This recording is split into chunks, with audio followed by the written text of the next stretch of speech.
You're watching an exclusive high-definition broadcast of HDNet Fights.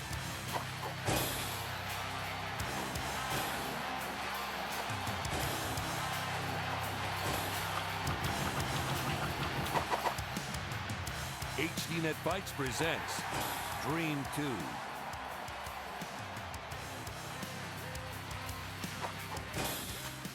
Welcome to Tokyo. It's Showa Day here in Japan, part of Golden Week, one of the three biggest holidays in the nation. And here at the Saitama Super Arena, a packed house for Dream 2, the middleweight tournament today, as well as the rematch of the lightweight event between Aoki and Calvin Canty that ended in controversy in Dream 1.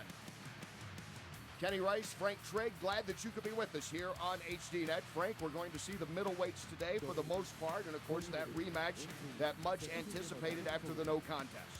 You know, for me, I can't wait to see Jay-Z and Aoki battle it out again, but also I'm really looking forward to seeing Jacare finally fight as well.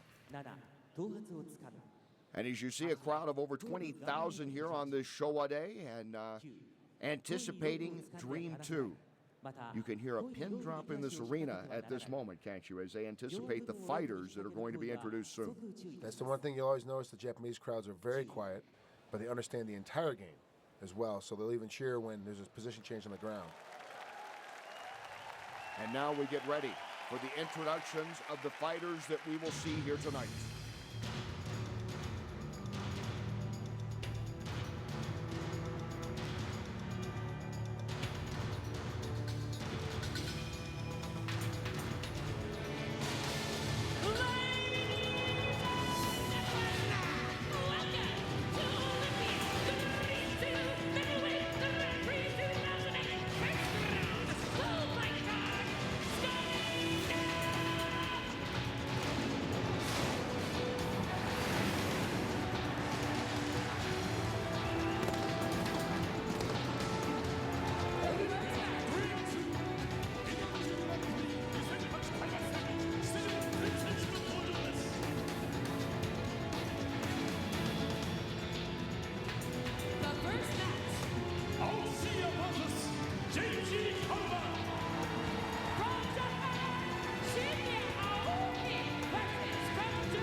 And there are the belts on display that will eventually go to the champion of the middleweight, lightweight divisions.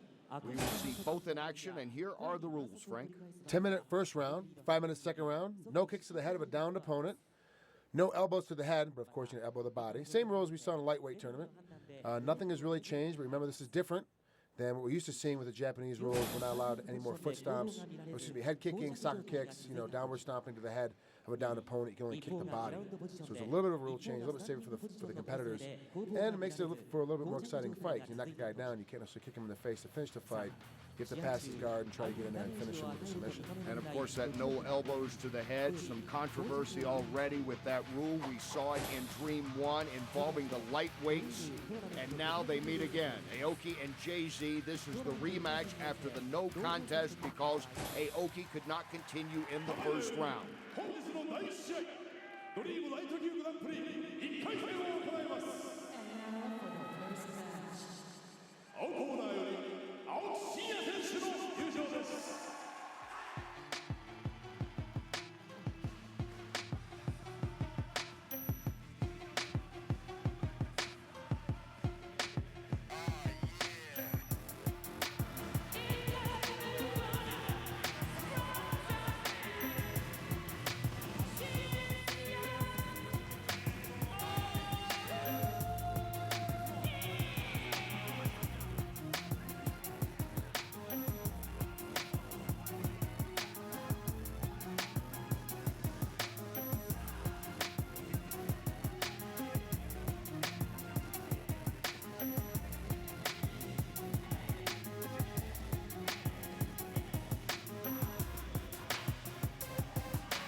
Aoki has won 9 straight since losing to Sakurai August 2005.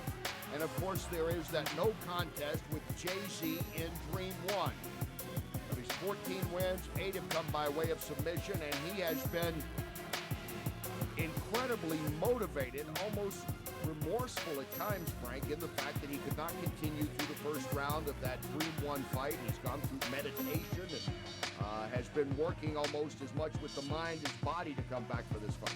But part of this too is that part of it was a mind fault that he couldn't lift his arm up, and the doctor determined he couldn't continue due to the fact that the elbow hit him in the shoulder and slid across and caught him in the neck. He basically got a stinger, and that was the end of the fight. I see the elbow as being a legit elbow, a legal elbow, but I'm not the ref, I'm not the doctor, and I'm not the judges. And they determined that it should be a no contest, and we'll have a rematch here tonight. I think Aoki's a little more determined. He's a very emotional fighter. If you saw him in his loss, he cried afterwards in his post-fight interview. He definitely has been very emotional, but he also took the steps of like a George St. Pierre and said, I'm going to work on my mental game. And we're going to see a different Aoki tonight, not technically, but I think mentally, being able to grind things out, get in there and get a little bit deeper. I've talked about it before. Guys need to learn how to push through a lot of the stuff in MMA, and they don't really. And if going gets tough, you kind of want to leave or tap out or find a way out of the fight. Aoki's going to fix that now himself and try to push his way through it and find a way to, if it gets in a precarious position, grinding out the position, finding a way to get a win. Aoki has talked about that he thought he looked a little bad at the beginning. That's his words in terms of what he said after the fight. Then he got his composure back, he said, at the end of it when he was apologizing for the fans. And here's the man that he will face now.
Aoki seems to be in the groove to Jay-Z's music.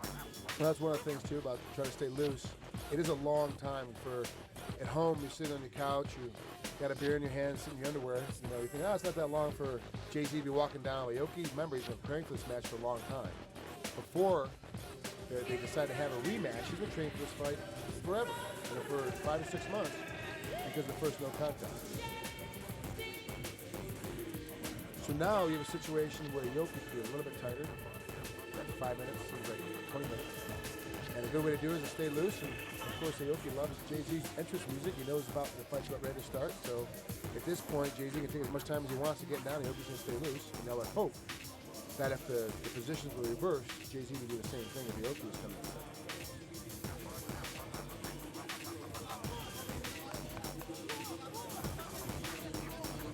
Jay-Z with 7 wins by way of submission.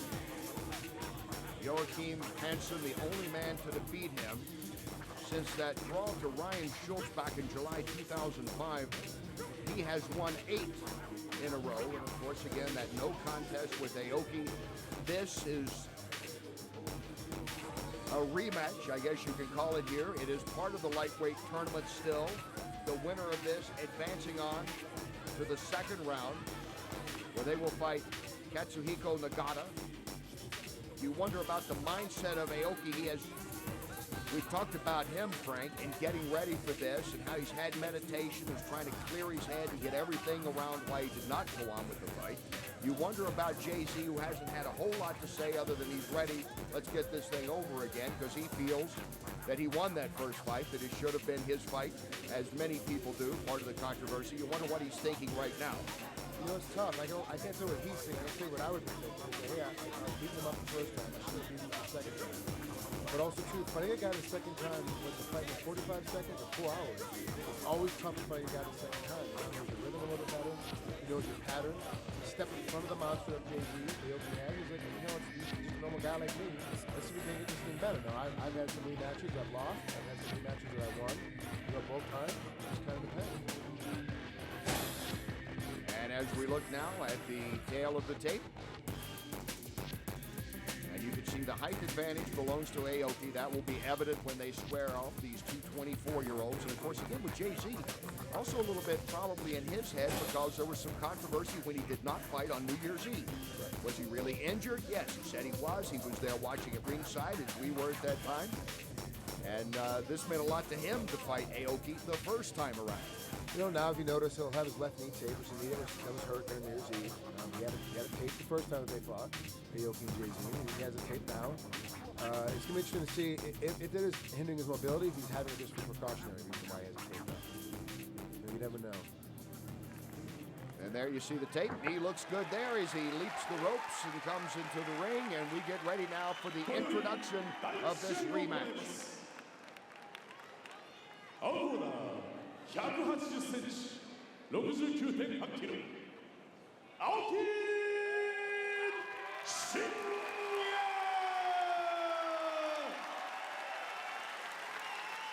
I think the more colors Aoki has on his tights, the better he does. 173cm、69.9kg、Jay-Z Coleman。Both guys seem very focused, very determined. Obviously, they're in great shape. Of course, Jay-Z's a little bit denser, a little bit thicker all the way around than Aoki is, but Aoki is also about 4 inches taller. So.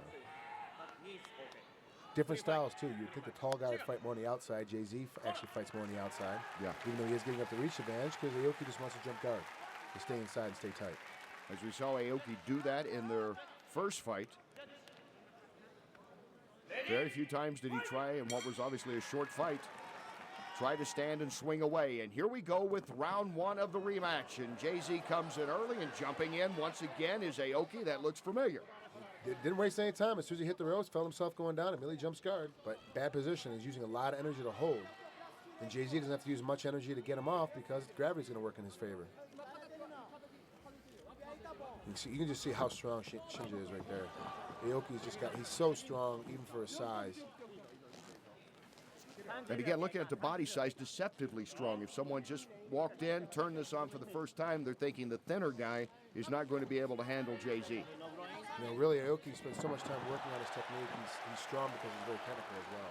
And it goes to the mat for the first time in this fight.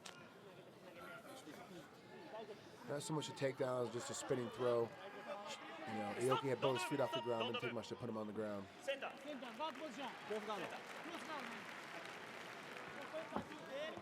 If Jay-Z wants to win this fight, he has to pick up the pace early and force Aoki to have to start making mistakes, make him look bad like he did in the first fight. We had to keep jumping guard. Keep punching him in the head, keep punching him out, get little peppering shots. You're not going to knock a guy out like Aoki because once you get in that battle, you can jump guard and catch a submission. On the reverse, if Aoki wants to make it look in his favor, assuming that no one finishes the fight, this goes to a full decision, you got to watch out for Aoki. He needs to keep moving into submission, always keep active. Because of his style, if he doesn't catch something, he makes himself look kind of rather boring. If you got a guy like Jay-Z on top of you, he's always throwing peppering shots. And of course, if someone gets a submission or a knockout, all what I just said is a moot point. Jay-Z will stand up and try to get some punches in. And watch out for those up kicks as he squeezes through and throws a left.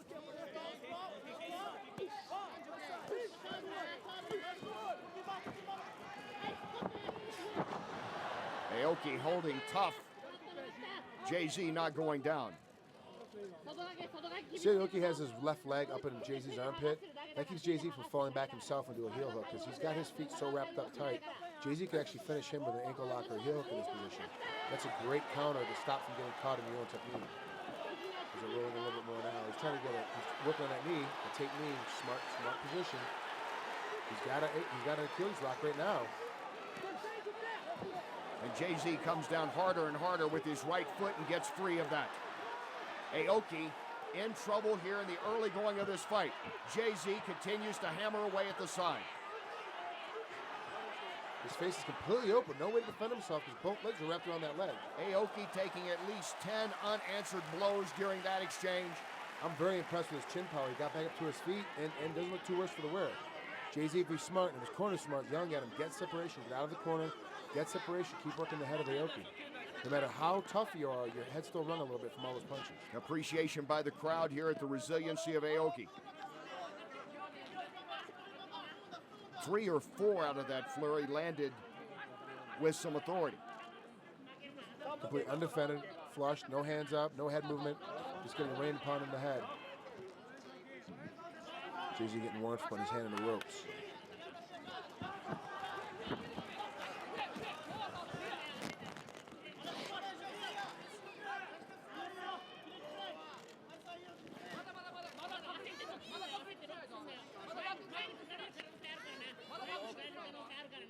Aoki hasn't won every fight by way of submission. It may just seem that way. 8 of his 14 victories have come by submission, as you see the heavily taped left knee of Jay-Z.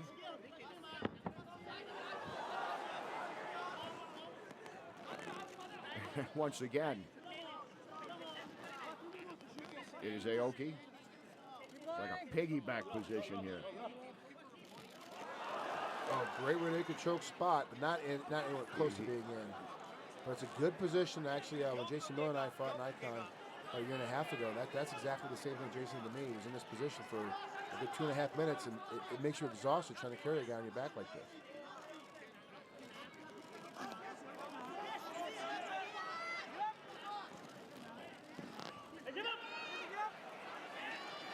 He's got to get that forearm, that thumb bone is right across Jay-Z's mustache line.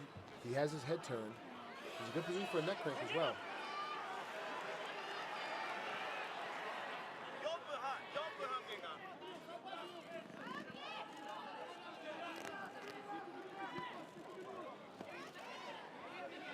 The first strikes we've seen from Aoki tonight. Trying to reposition himself on Jay-Z.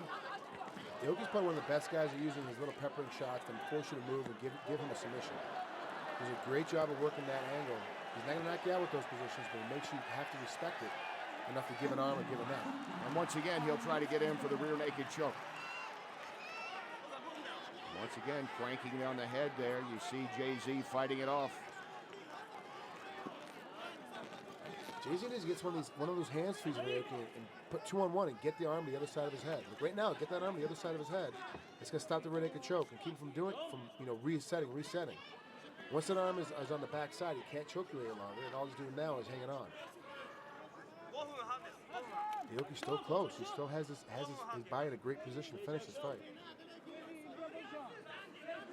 And Aoki has been controlling this tempo for the last 3 minutes or so now.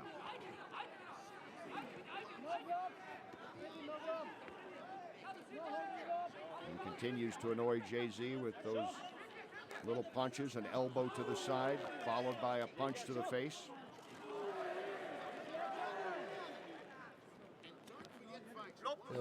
All this is doing is making both guys tired, but in the judge's mind, Aoki's winning this. He's had 3 or 4 different submission attempts from this position. He's peppering the shots. JZ is completely defensive. He can't get any offense on at all. I mean, even if you just hold the opposite hand and elbow him in the ribs, he's got to do something, JZ does. Just standing here taking these shots, he's not going to be able to win this round. And once again, now as they sit down, JZ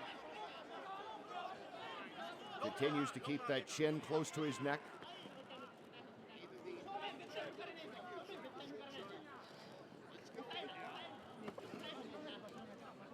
I guess the only thing here, Frank, is at least he does not have the burden of carrying Aoki on his back literally like he has for about 4 minutes. This is true, but also he just shut off his ability to be able to elbow in the ribs. He's not going to be able to, at least especially because he's got this body triangle on him, at least elbow the thigh. Make him let go of you by elbowing him in the thigh. Get control of one of the hands, cross over your head, and start elbowing the thigh. With a calf right in flanks across your stomach. I mean, there's so many different options JZ can be doing here. He's just kind of caught up.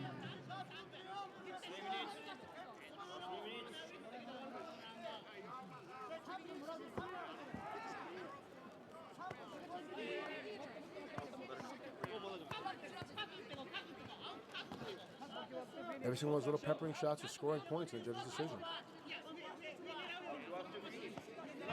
Well, way back at the start of this fight, JZ had his best moments. 3 or 4 solid punches in a torrent of blows to the side of the head and around the face area of Aoki, which did not faze him. He was able to stand up and out of it. This is probably not a good stoppage for JZ right now. They're going to bring him back to the center of the ring and in the same position. So this is not a good spot for JZ now. He was actually better in the corner where Aoki can only go one of 2 directions. Now he has all 8 directions. He can move anywhere he wants to. So Aoki has gone from having problems early in this fight. Smart work by Aoki trying to change sides. Yeah. He did that in the first fight. He did, yeah. He changed sides. What he did is he puts the exact same technique on, but changes the way he has it on. He goes to the exact opposite side. He got away with it in the first fight. This time JZ kind of caught him and said, no, you got to go back on the same side.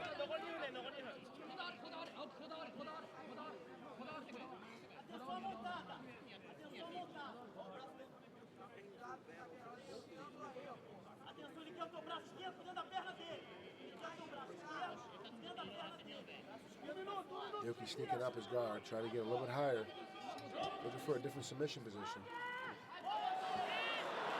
And JZ turns around. JZ is out of it and in the best position he's been in since the first couple of minutes of this round. He's got about 1:20 left to go ahead and try to steal this round, steal this fight from the judges, or finish the fight. You know, obviously finishing is the best position, but making the assumption that, you know, it's not going to get finished in the next 15, minute 15, minute 10. Go ahead, he's got to try to steal this round. He's got to pick up his action a little bit. If I was JZ, I'd force Aoki back to his feet again. Clearly the strength of JZ in this fight. With 55 seconds to go. That's 3 flush leg kicks, or foot kicks, or landing right on JZ's head. The crowd appreciates it. There's number 4. So JZ continues to lose points here. Aoki is building up point after point on it. Somebody in the American Top Team in JZ's corner's got to tell him, let him get back up to his feet. Use your hand speed to go ahead and beat him. Aoki's doing a great job. His corner's telling us to keep doing what you're doing. Stay put. Had Aoki not already impressed the judges enough with trying at least a half a dozen different submissions and dictating the tempo, Jay-Z is having problems standing up here because Aoki will not. As round one is nearing an end.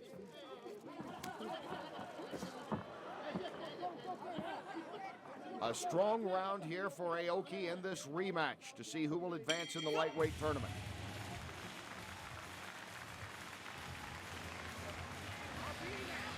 Well, great job by Aoki. I have to give that first round to Aoki completely. I mean, he won on every factor except for the takedown, which Jay-Z really, Aoki was trying to get him to the ground anyway. He kind of conceded it, but regardless of whether he wanted to go there or not, he ended up on the ground. He gives up the takedown. But he controls everything else. He controlled the aggressiveness. He had 4 or 5 different submission attempts. I mean, Jay-Z is really behind, at least for that first round. It's the last thing I want is something heavy over my face like that. Brother, please, as it is, don't block my nose too. He has this Achilles leg. You see Aoki's right arm is underneath as he's leaning back. He's in a good position. Jay-Z does a good job of getting his other foot free. He realizes he can't uncross the legs to get his foot out, so he's better off just going ahead and heel kicking him in the ground. Now, before I know in the rules before, he said no kicking of a down opponent. Both guys were on the ground, so it's completely legal. And here you see the 4, 5, 7, 8, 9 different punches that come straight through that Aoki can't stop. And it looked like at that point that Aoki was in trouble. It did. 2 minutes into this fight, he was in trouble. Would this be another short one? No. He takes the back and takes control of this fight. And even then later on when he was able to spin out of it, Jay-Z, he's getting kicked. Good job by Aoki using his great jiu-jitsu game, his great talent on the ground, tying up one leg with his leg in his arm, tying up the other hand by just grabbing the wrist and kicking him in the face with his other free leg. And that's really smart. That's really smart. And not making him knock a guy out. Get a turn away from you, put you in a knee bar, put you in an ankle lock position. The winner will advance in this Dream Lightweight tournament to face Nagata as we get ready for 5 more minutes to go here at Schedule 4 in round 2.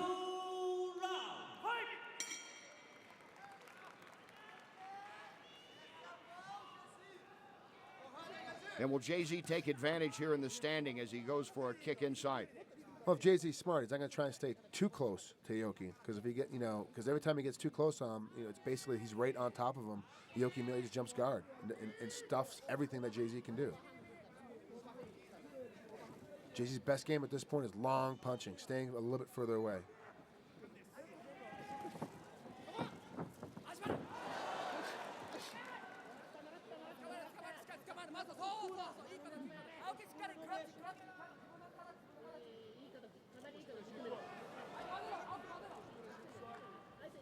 Nice high guard by Aoki. No danger though by Jay-Z. He's not in any kind of danger at this point.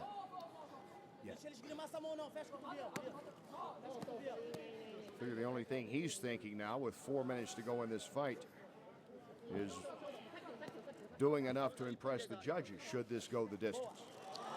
Oh, wow, great reverse armbar. It's kind of caught him as part of a plata, part of armbar. Jay-Z pulls out. Most guys expect you to go to umaplata in that position, which is going to bend your arm and actually hurt your shoulder. And Aoki just kept it straight, pushed the wrist away, used his arm almost as a blocker, almost as like he would use his hip in an armbar. That's a great submission position if you can catch it. Jay-Z escaped 5-6 submission attempts in the first round. But again, it was Aoki carrying that first round. Or being carried. And there he jumps again, being carried, as he literally rode the back for 4 minutes of that first round of Jay-Z. And once again, he's right there where he wants to be, Aoki. Now what's happening is that in the first fight, Jay-Z would punch him, and as he was getting hit, Aoki would jump guard, which made it look bad. It looked like he was running away from the punching. Now, in this fight, he's not even letting Jay-Z get any punches off. He's just immediately jumping guard and landing in a good position. So Jay-Z, the whole time, looks like he's being defensive.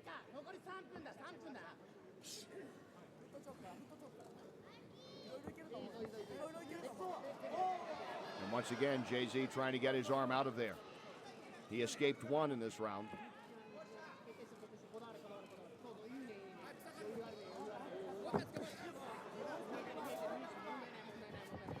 Seems like forever since Jay-Z's landed an effective punch.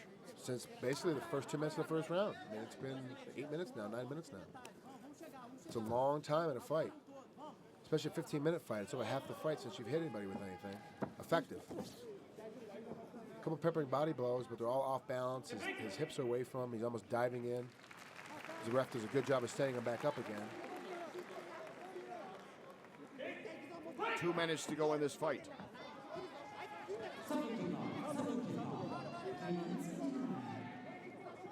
You got the feeling of Jay-Z, and once again jumping there is Aoki.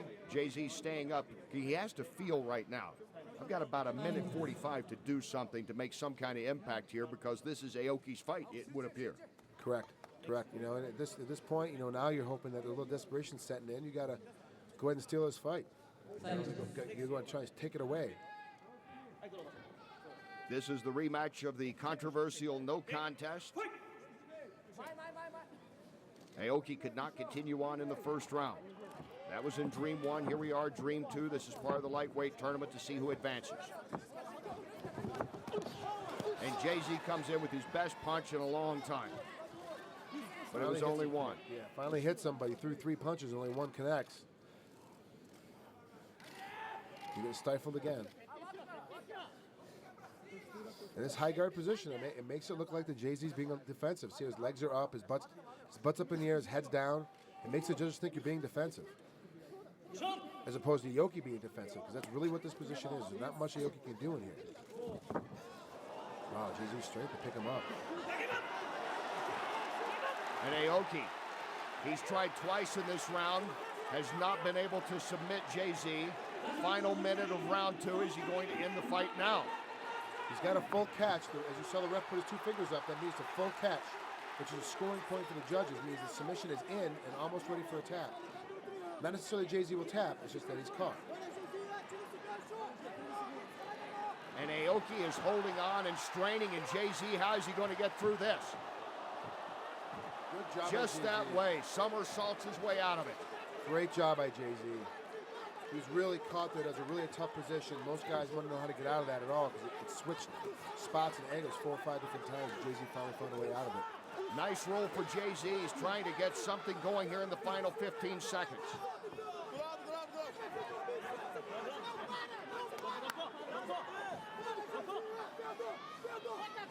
And Aoki has continued to dictate everything here in round 2. This fight comes to an end. It goes to the judges to see who advances in the lightweight tournament.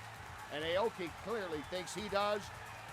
You kind of look at Jay-Z a little pensive there, certainly not in a celebratory mood right now. No, I honestly have to give it to you. I thought this fight was going to be a little bit more of a bang, a little bit more of Aoki having to run and duck and dive out of the way and catch a couple things. Aoki dominated the entire fight, in my opinion. You know, really, you know, and for me, I'm a huge Aoki fan, but I like him because he's an opposite of my style, where I'm more of a striker, brawler kind of type. He's very technical, and he did such a great job. He gets hit. There's that one punch that Jay-Z finally hits. Oh, the second one did land. One missed. But here you see him. His arm is completely caught out. He's in a partial armbar, kind of a omoplata position.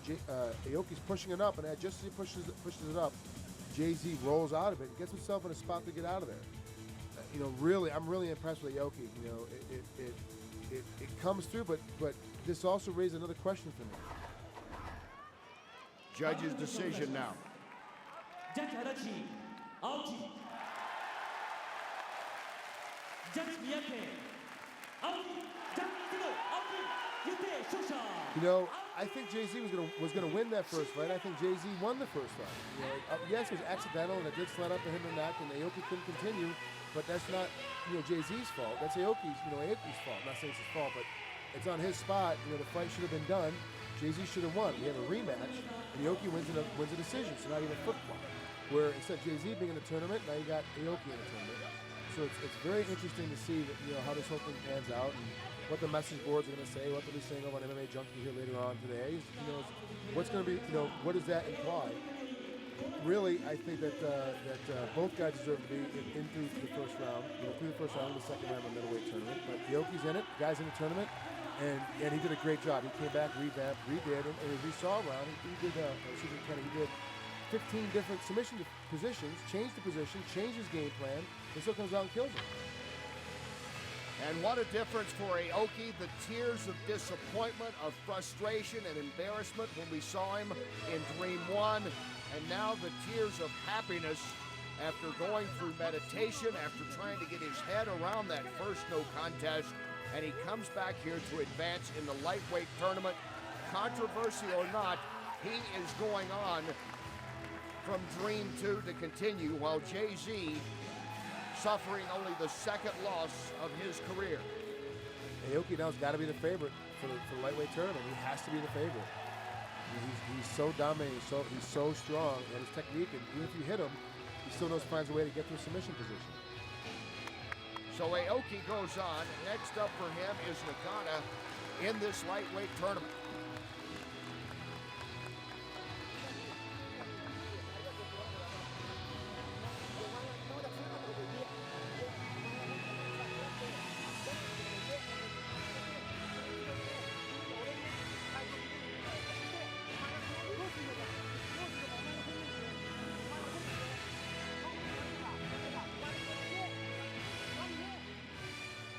And now Aoki getting ready to address the crowd. Let's listen.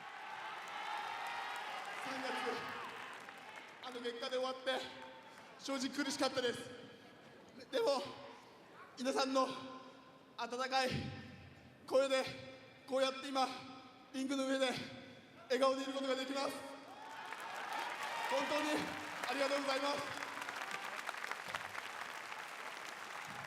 この次に試合があるんですけど、正直今の状態で何も考えれないっていうのは僕の気持ちです。けど何があろうと俺はこの日本なってまっすぐと生きてきます。ありがとうございました。見事セカンドラウンド進出を果たしました。そして And Hans Thompson is with us again, our translator here. Hans, basically what's Aoki saying to the crowd? Aoki said that he obviously was really disappointed with last month's results, but he is able to smile again in the ring due to his warm reception, the warm voices of everyone there.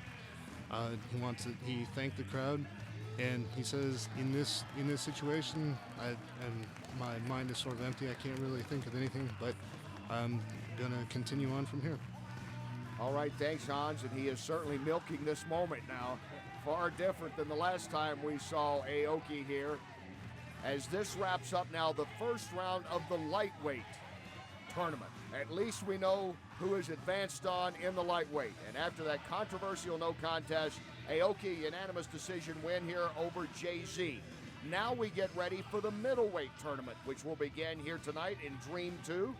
And with more on how this tournament shapes up, we take a look at the brackets, and here again is Ron Kruk. Ron? Thanks, guys. Most everyone is familiar with March Madness and the NCAA basketball brackets. Well, the Dream Middleweight Grand Prix Tournament is a little different. Unlike in college hoops, the winners in the Dream Tourney have no idea who they'll be facing next. Dream officials will randomly draw names to determine the matchups in the second round. But let's not get ahead of ourselves. Fighters will need to win to move on, and here are the first round matchups for the Dream Middleweight Tournament. With 174 career fights to his credit, Ikohisa Minoa brings more ring experience than anyone into the tournament when he faces kickboxer Tae Kin. Dong-Sik Yoon and Shungo Oyama are excellent judo fighters, but Yoon is on a roll, winning his last 3 bouts. Sultan Nakhmadov has more letters in his last name than he's had career fights. However, he also possesses strong Muay Thai skills. Croatian fighter Zelj Galicic has 6 KOs in his last 7 wins. Californian and Cal State Fullerton wrestler Ian Murphy makes his MMA debut against Brazilian Jiu-Jitsu expert Ronaldo Souza, who is on fire right now, winning 8 straight. In a fight taking place on Dream 3 May 11th, Dutch knockout specialist Melvin Manhoff will take on yet another fighting Gracie, Hollick Gracie. Funaki and Tumora bring a combined 97 career fights into the Dream Ring. Expect some fireworks in this one. A veteran of the Pride Grand Prix tournaments, Gegard Mousasi has striking power to go along with his solid submission skills. After going undefeated in 23 straight fights, top 10 fighter Dennis Kang has lost 2 of his last 3 bouts. And finally, with wins over MMA stars like Quentin Jackson and Ken Shamrock, MMA legend Kazushi Sakuraba takes on South American karate champion Andrews Nakahara, who is making his MMA debut. A berth to the Dream middleweight quarterfinals is on the line tonight. And of course, HDNet Fights will bring you all the second round action of the tournament right here on HDNet. Kenny, Frank, back to you. Thanks, Ron. Here at the Saitama Arena now, we get ready for the start of our middleweight tournament. And a fighter we saw in Dream 1 fighting at 196, losing about 13, 14 pounds for this middleweight tournament. Manoa Man will be in action against a young fighter in Ken. ただいまより本日の第2試合オリンピアドリーム2ミドル級グランプリ2008開幕戦第1試合を行います And now for the second match 青の方より金谷英選手の入場です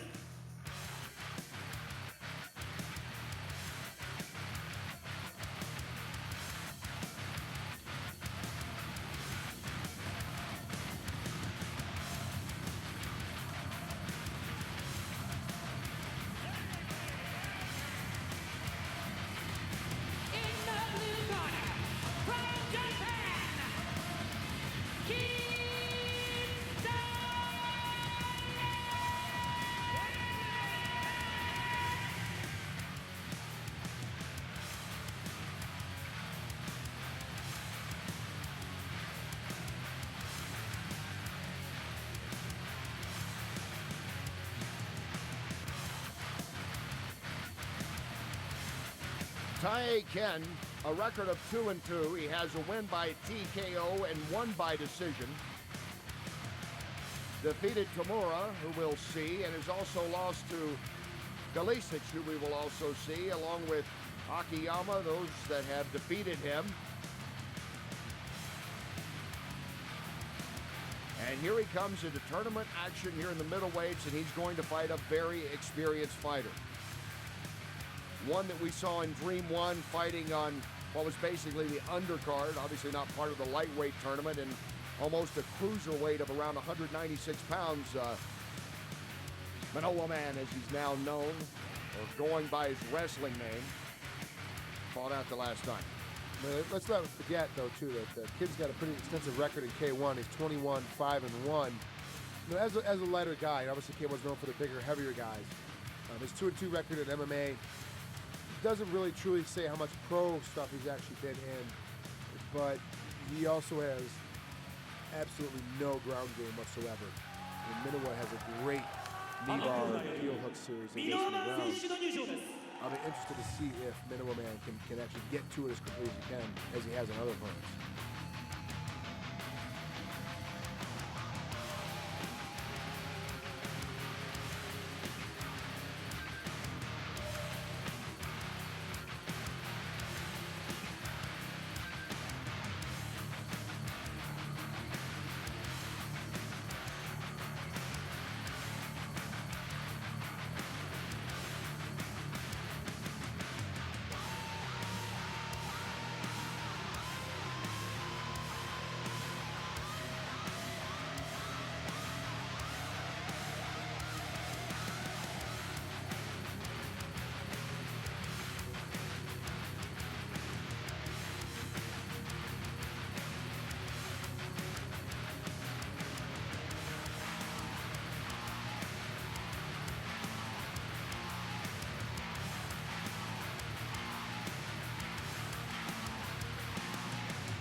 Ikuhisha Manoa, now Manoa Man, as he is known.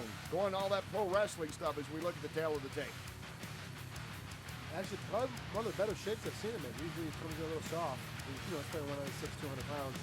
Comes in obviously made 184 for this fight, and looks to be in better shape. Is it going to translate, into this fight?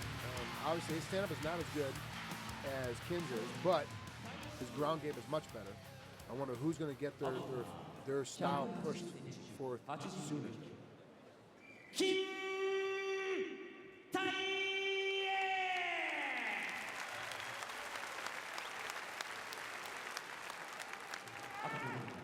175センチ、83.4キロ。ミノワーマン。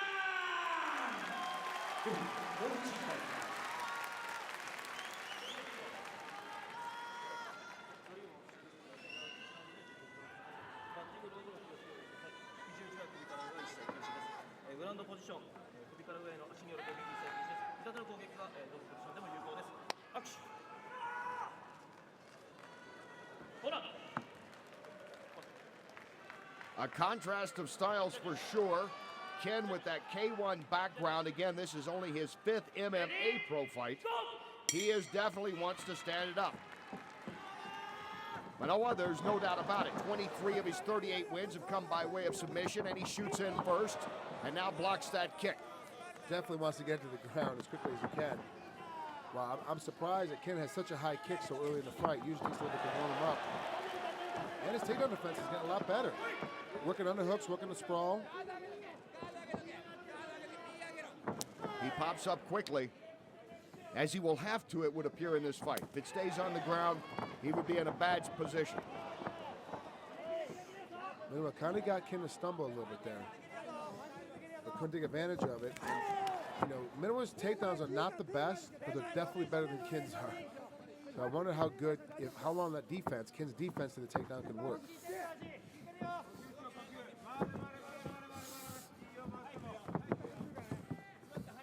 One minute into this fight in this middleweight tournament, and once again shooting in Manoa, and once again sprawling out his Ken. He's done a good job keeping this upright at the moment. Ken can't go to the leg kicks too often. He's got time on him, take him down to the ground. If he keeps it up, he needs to use more of an uppercut hook stance. Try to keep Manoa at bay a little bit. Every time Manoa throws a punch, he's shooting. He's not trying to do anything else other than get that punch in your face, take a shot. And Manoa rushes in again. This time he's got it. Ken bouncing off the ropes, but now he is on the ground, and this is the first time that Manoa actually has a chance to do some groundwork, less than 2 minutes into the fight. Now let's see what Ken can do from the ground. Good heel placement. He's got that arm wrapped up. Hopefully he can tie it up and get him to stop it, bring the fight back up to the feet. Unless he has some unknown jiu-jitsu talent that I don't know about.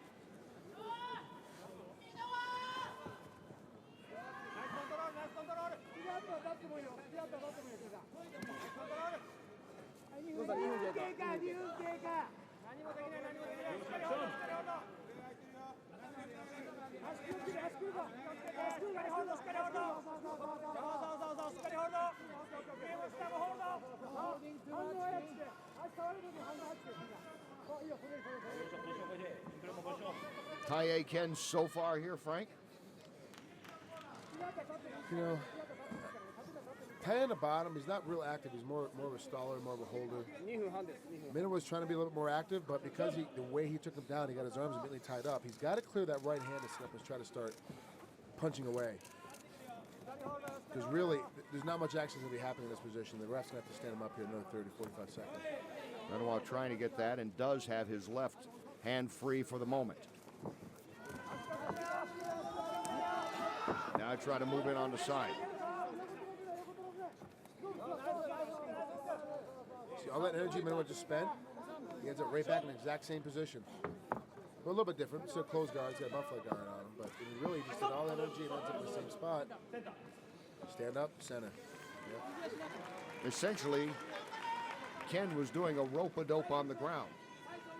Yeah, exactly, yeah. He really was. Holding on, looking like he's tired, just sitting there, gonna tie him up, not let anything happen, let's get the break. get back to the center, restart him. I thought they were going to stand him up on their feet, go back to neutral.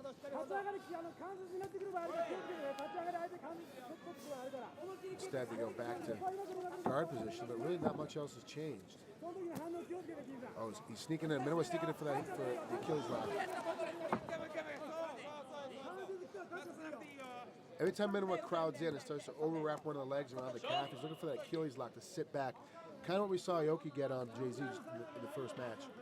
And Minowa, though, is so strong. The way that his bicep, his lat is built, when he gets it, your foot is stuck. There's no place for it to go. So you have to either defend it cleanly to get out of it, or you just have to tough it out and hopefully Minowa gives up on it. Wow, good job. Ken's doing a good job of defending by kicking away. Now Ken will come back with his strength, and Minowa gets him back to the ground quickly, though. Not going to waste any time, not going to risk the fact that Ken is one kick away from ending this fight. He has that kind of power. Smart move by Minowa.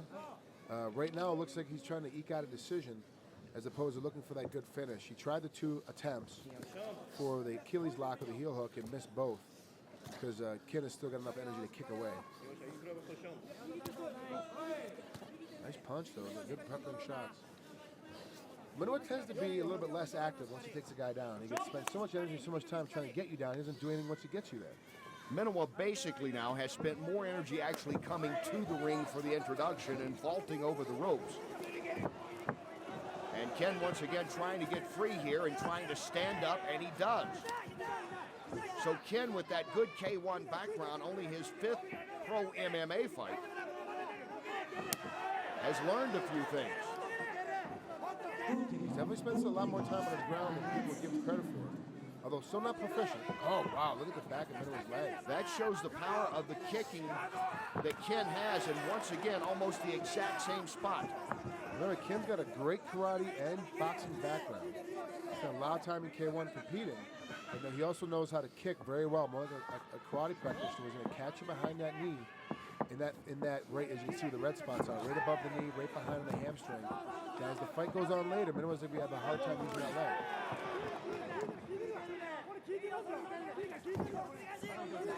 Minowa trying to rush in just a bit, but respects the kicking of Ken.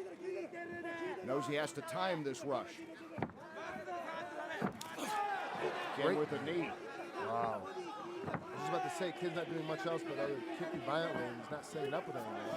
And Ray was about to say that, he switches off and throws a knee.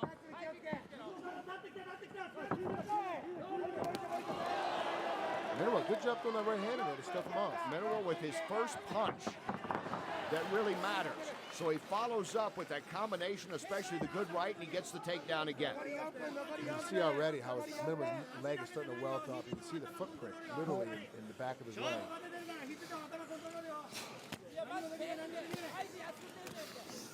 You can count the toes right there almost. Jeez, that's the force of that kick by Ken. You got to think down the road here looking at Ken, you get some more of that all-around game going here because there's no question about his ability when he stands up and with his kicking. He had good sprawls in the beginning, so he's got good takedown defense. He just stopped doing it. That's why he's been getting taken down. Oh, Minowa was rocking back into the Ken. Ken has got doing a good job of sprawling. He stopped doing it. He's getting too involved in the punching game. He just spent a little bit more time, probably by his 10th match total, let him figure out we can sprawl and stay away a little bit more. Right now he's having problems because Minowa's just taking him down. He's not real sure what to do once he's here.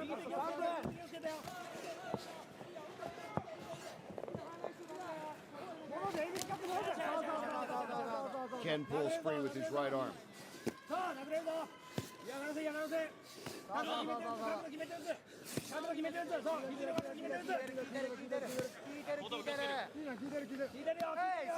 Minowa here in this first round. You gonna stand him up?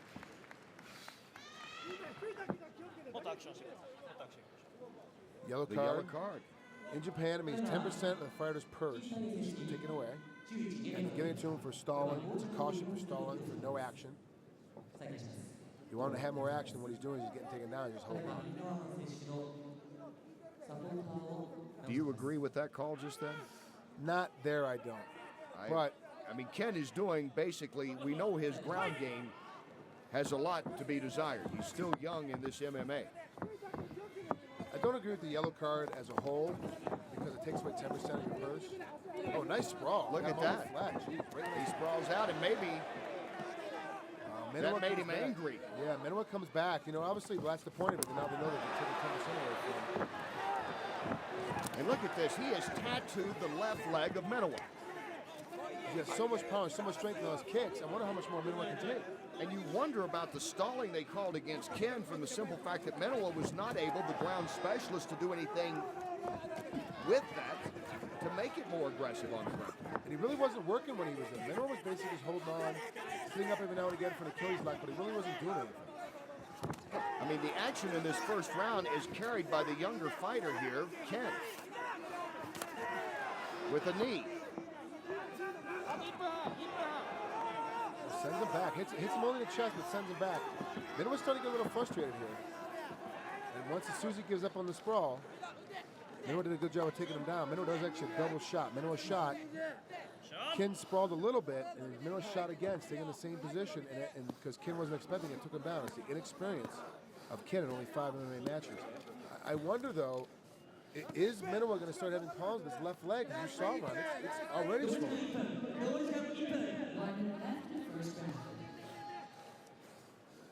Ken has left his mark in this fight, literally all over the left leg of Minowa. And Minowa has not done anything that impressive here on the ground, it looks like, at this moment, Frank. And, you know, you look at the fights that he's lost. I mean, among those he's lost to guys that can hit. He's lost to Cro Cop. He's lost to Vanderlei Silva. He's lost to Quentin Jackson. Not putting Ken by any means in this category, but he certainly is vulnerable to a good high kick that we have seen early on from Ken here that did not land, but you can see the potential. He's got the skill for sure. He just doesn't know how to set up an MMA guy yet. Where in K1 or in boxing, you can throw a couple punches, and then once you go to your combo, you can get inside a little bit. And an MMA guy, if you're throwing just one punch or one kick, you're eventually going to time it and take you down. And that's what Minowa was doing. That's his whole game plan at this point.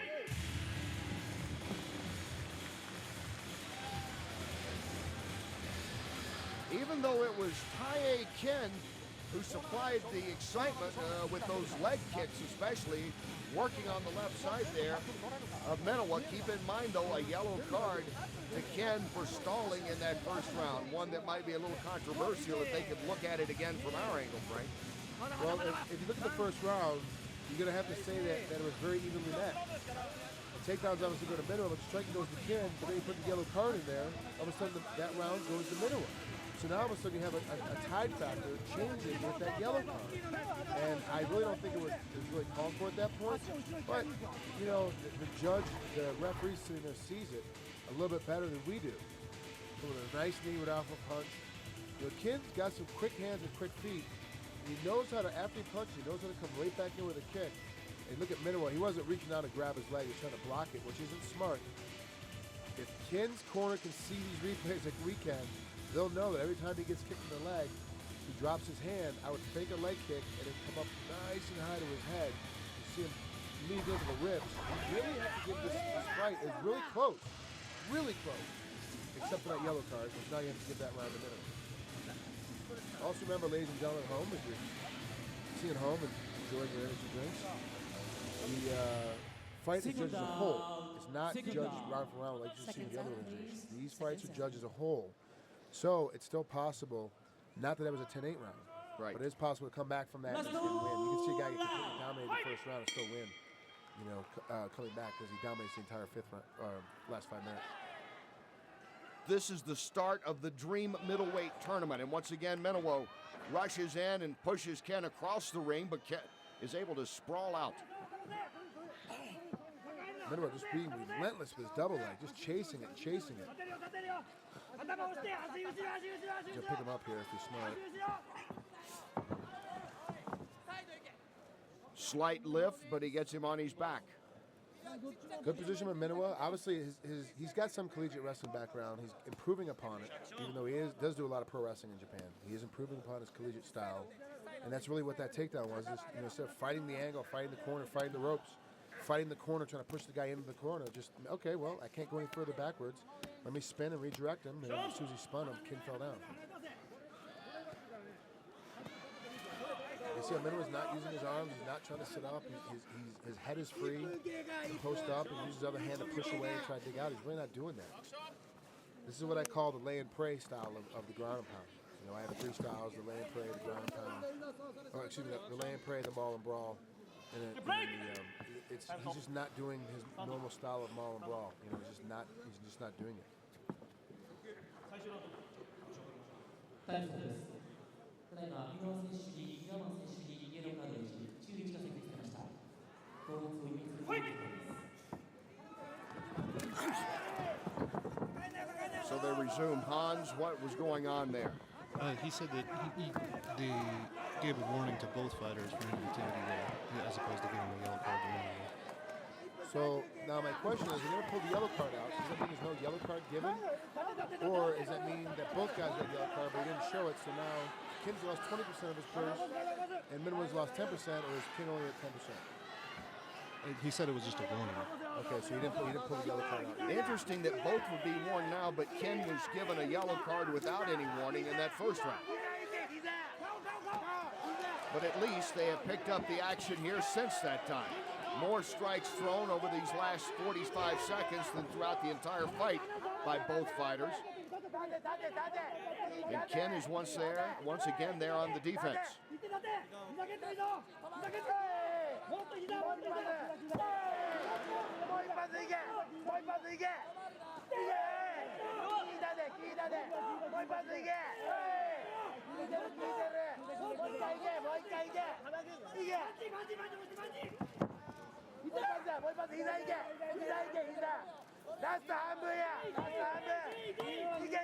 doing a better job of sprawling out. He's putting Minowa in a bad position.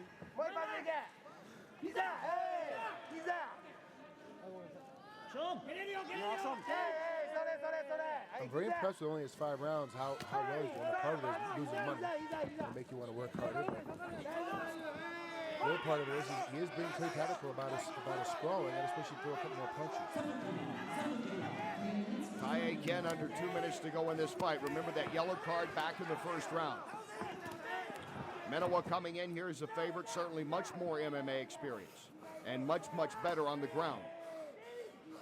But Ken has not embarrassed himself when it's been on the mat.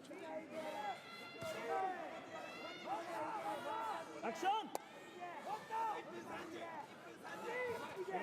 With a minute 30 left, you know, I thought the fight was close until that second yellow card came out. With a minute 30 left in the second round, minute 30 left of the fight, really Ken's starting to steal his fight a little bit. He's really starting to get back on it. Even though he does have one more yellow card, or does have at least one yellow card compared to Minowa's only warning. It's really, I gotta be honest with you, Ken's starting to turn his tide a little bit, which is what I like to see. Minowa knows he's been in a fight as he takes that knee.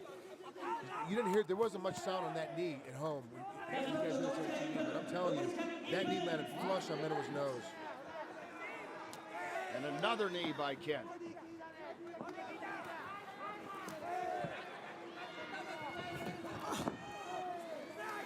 Great sprawl. He's doing a good job. Ken's really staying in there. There you see those markings from the many kicks to the side of that left thigh area back in the first round. I have to be honest with you, when I saw this fight on paper, coming in the last 30 seconds, I said for sure that Minowa was going to come out there and kill this kid. He's going to take him down, pass his guard, go to a heel hook, go to an ankle lock, and finish his fight off. Submit this off in the first round. Kid is very legit. He's a very legit fighter. He's definitely stepping up his game. He's got some mistakes he's got to fix, but he really is pushing his pace. Tae Ken, obviously not his debut. This is only his 5th pro fight. This is one of his bigger fights, though. And he has been impressive in this middleweight tournament. But Minowa enough to sway the judges, perhaps, and still going back to that yellow card in the first round. If I got to call this fight, I could see a split decision going in Ken's direction. I really can.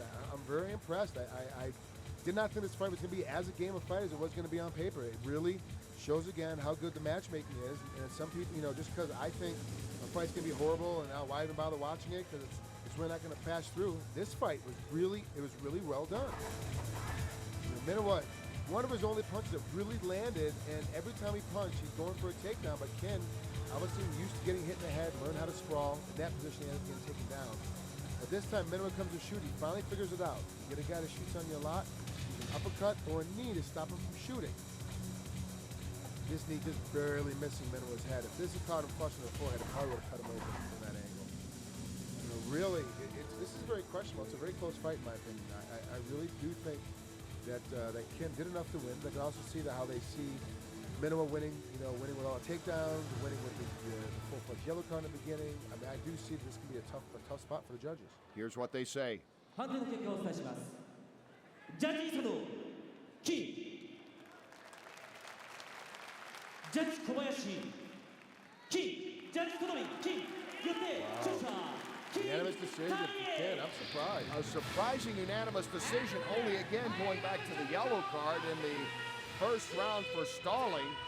But it is Tae Ken coming in just his 5th professional MMA fight. Granted, he had that kickboxing, karate experience, but Minowa, a much stronger fighter on the ground. 10 times the number of pro MMA fights coming into this. And excellent where Ken is supposed to be weak on the ground. This is where Minowa is supposed to be excellent. In comparison, he's obviously not excellent like an Aoki type, but definitely an excellent in comparison to Ken. I see he's asking for the microphone, so we're going to see a speech here in a second for sure by Ken. All right, back to work. Well, Ken must be a happy guy right now. Let's listen in. 皆様、K の国から来ました金大です。よろしくお願いします。総合5戦目で、今日を迎えまして、ドリームのファンの皆様に温かく迎えていただきまして、本当にありがとうございました。これからも、一生懸命頑張りたいと思います。このチームでみんなで頑張りたいと思います。よろしくお願いします。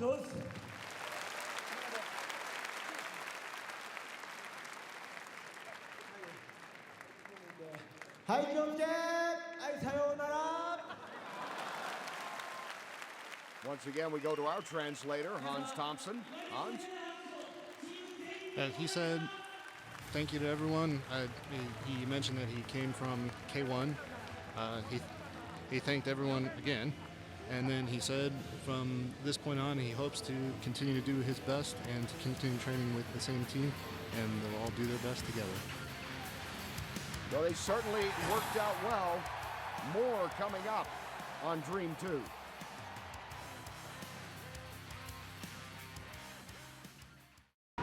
The top fighters from around the globe. Here we go. Will meet again as the search for MMA's top lightweight continues. Whoa! The countdown is underway. Aoki, Ishida, Kawajiri on the network with more exclusive live events than anywhere else. HDNet Fights presents Dream 3, Sunday, May 11th at 4 Eastern on HDNet. Your home for MMA. Welcome back to HDNet Fights presents Dream 2.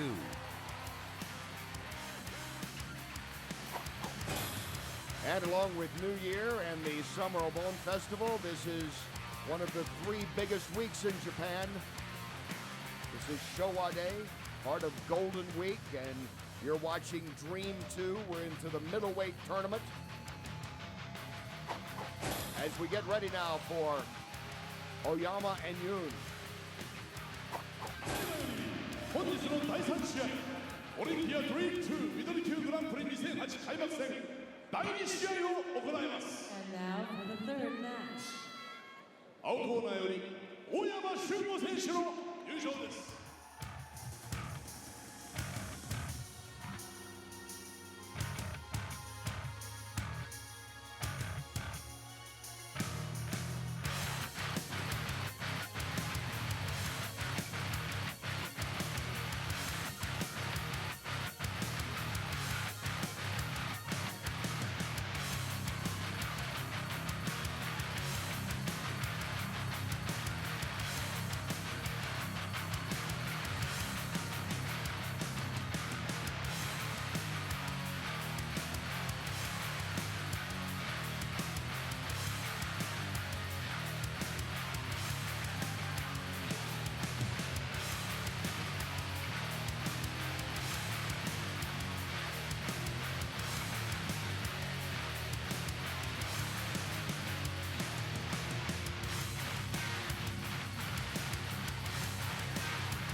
Shundo Oyama has won 4 of his last 6 fights.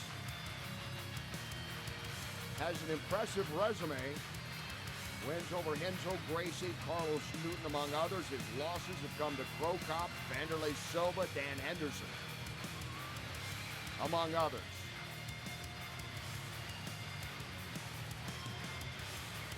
Basically, if you look at his lineup and this record of his, a little deceiving with that losing record. He's fought tough fights. When he's won, he's fought tough fights.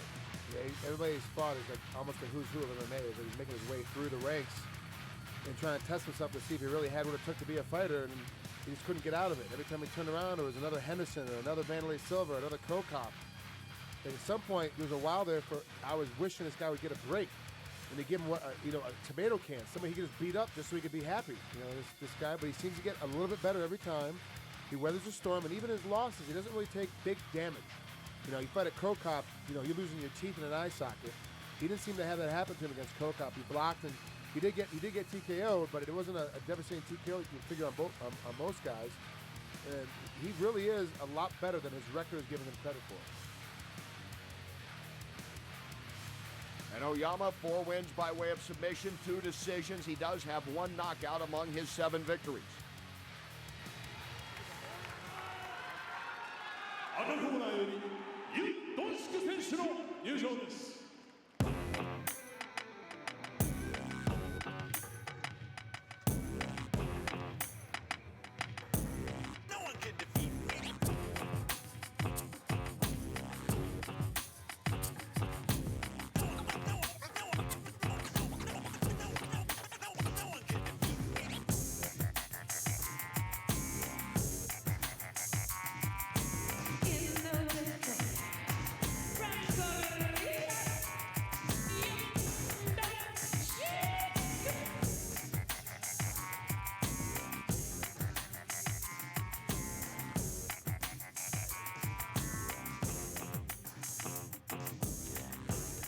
Dong-Sik Yoon now making his way toward the ring.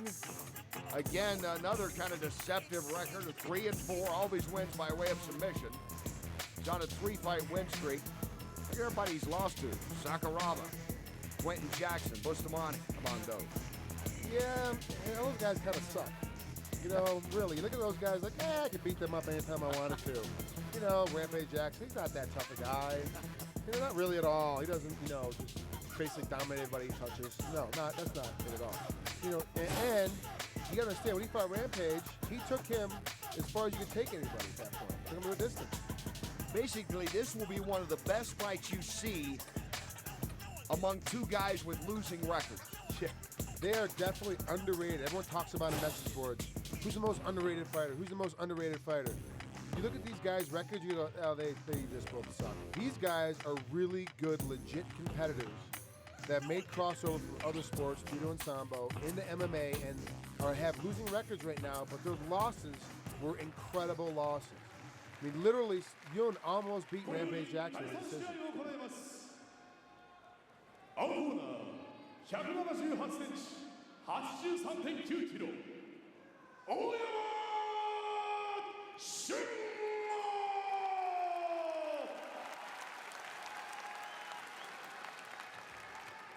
赤コーナー183センチ 83.6 キロユン・ドンシェレフェリーセンターベンチ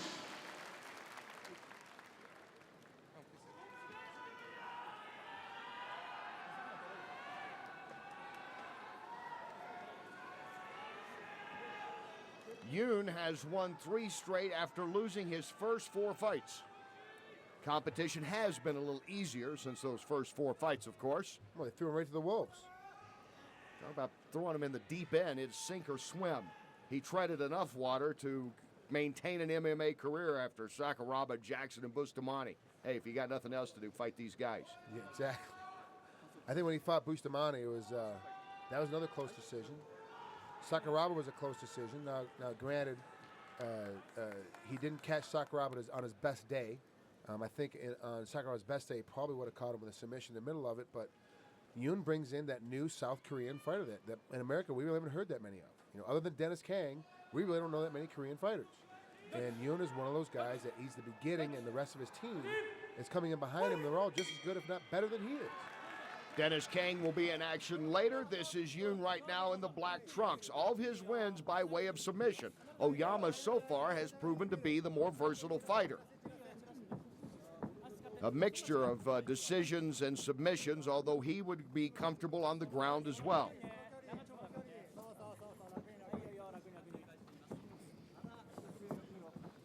Both these guys have a nullifying style.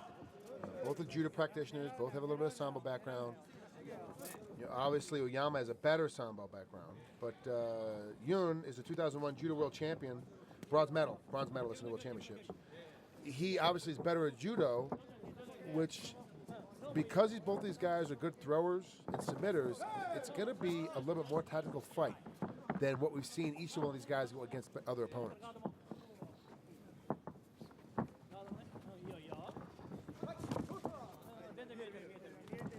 Southpaw Oyama flashes a jab, going in for the single leg is Yoon, and it goes to the mat.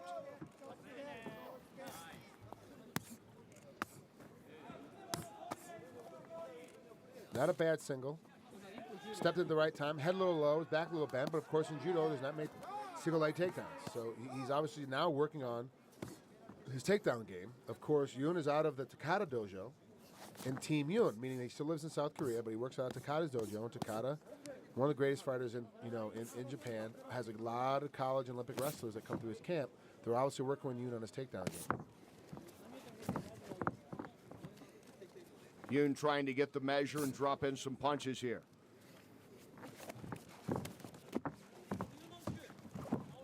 So far tonight, Oyama will try to wrap him up quickly, can't do it. As I said, so far tonight, I haven't really seen Oyama do much motion on the bottom. Usually he's a lot more active. Now he's starting to pick up the pace a little bit.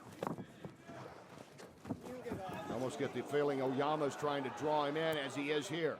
Oh, nice arm lock right now. He can switch it into a shoulder lock if he can rotate his left foot all the way over and rotate his hips. He can get to an arm bar, a reverse side arm bar. Also, too, if Yoon sticks his head up too high, he can slide himself into a triangle. Yoon trying to get free and pulls that left arm out of there. Oyama trying to hang on to it once again.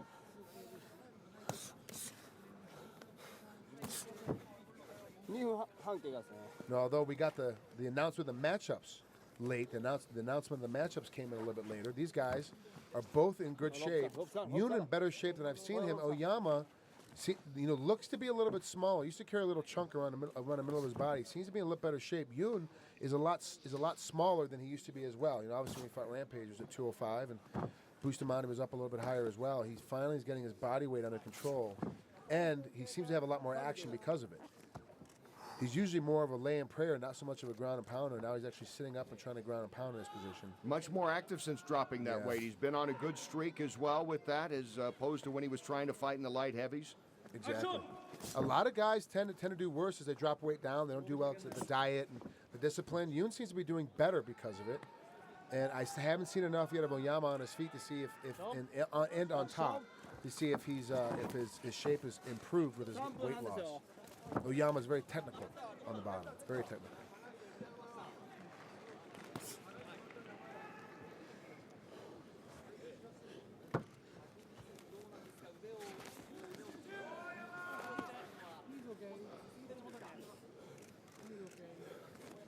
Yoon looking at the referee as if, do you want to stand up here? You want us to stand up? We'll be glad. I'll be glad to do it at least at the moment. Believe it or not, Yoon's in two different submission positions right here that he didn't take advantage of when he was on that side mount. The way the arms were crossed over, he had two different submissions, and he didn't really go after either one of them. Kenny, it really changes your game going from a gi to no gi in your submission game. There's a whole bunch of submissions that I now know from with the gi on that I can't hit an MMA match because there's nothing there for me to grab onto. That I'm just now starting to figure out. But guys like Yoon and Oyama, who've been doing judo and sambo for so long, their submission games completely changed from going into MMA because all they did was gi work.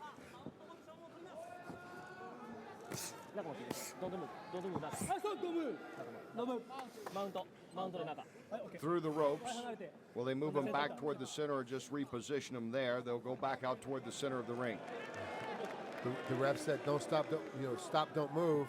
And Yun took that literally. He stopped and didn't move, and the ref was trying to move him. He's like, I'm not moving. You told me not to move. Yun in the black trunks. Trying to win his 4th in a row to advance in this middleweight tournament, starting tonight here in Dream 2. So far, he's doing pretty good, dominating position. So far, he's doing okay. A lot more active on top. Oyama's in the bottom, and obviously controlling the top. Keeping Oyama on the bottom, and obviously now in full mount, can't. Oyama's in a bit of a position now. He's got to make up his mind. They're halfway through or over halfway through the first round. He's going to start to pick it up if Oyama wants to try to win this round. Oyama trying to shake free for the moment. Yun will have none of it.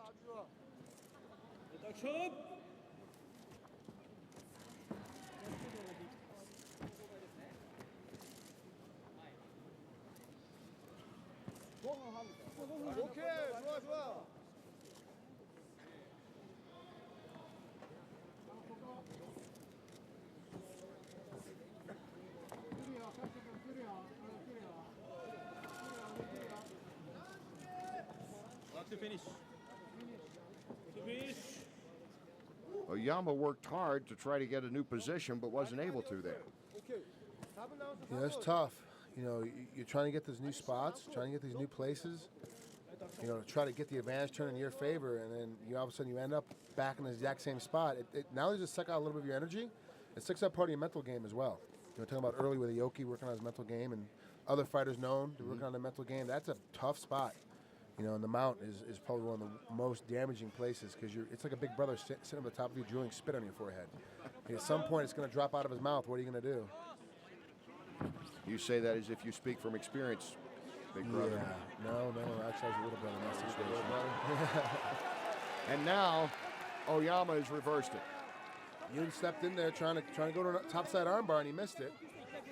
And one of the things that John Lewis, my jiu-jitsu instructor, always tries to explain to us, and BJ Penn told me as well, don't give up a great position for a maybe on a submission. Get the submission on top, have it completely locked in, and then make your adjustment. So Yun gambled. Will Oyama make him pay for it? Yun closing up here on Oyama.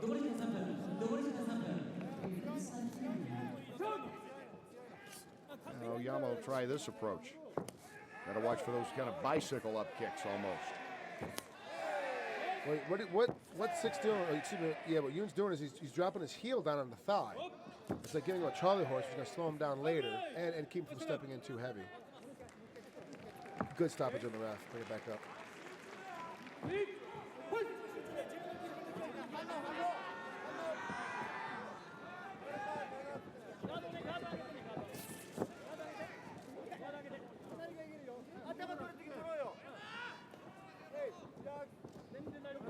Southpaw Oyama. Again, he has one win by way of knockout of his 7 victories. I really wouldn't expect them to have a real slugfest here. No, not at all. Both guys use their arms a lot, but not going to stand there and punch at each other too much. It's just not their style.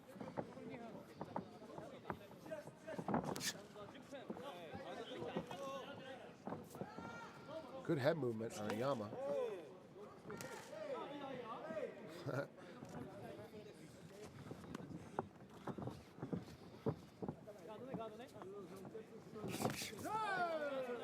See, Yun's starting to duck his head as he punches. Oyama gets wise to it. He can sidestep and throw an uppercut right between his hands.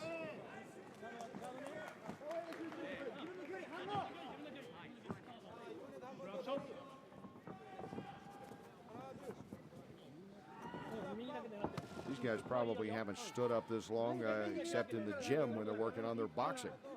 I know, really. This is kind of weird for me to see both these guys standing up here, but it's because I think they're respecting each other's angles. As you notice, neither one's stepping in to grab the other one. They're both just throwing it. Going for the single leg again is Yun. Work the first time, work the second time. Oh, he's in a triangle position. Okay, get out of it. Work both times for him. He's only shot twice, and both times he's gotten the takedown.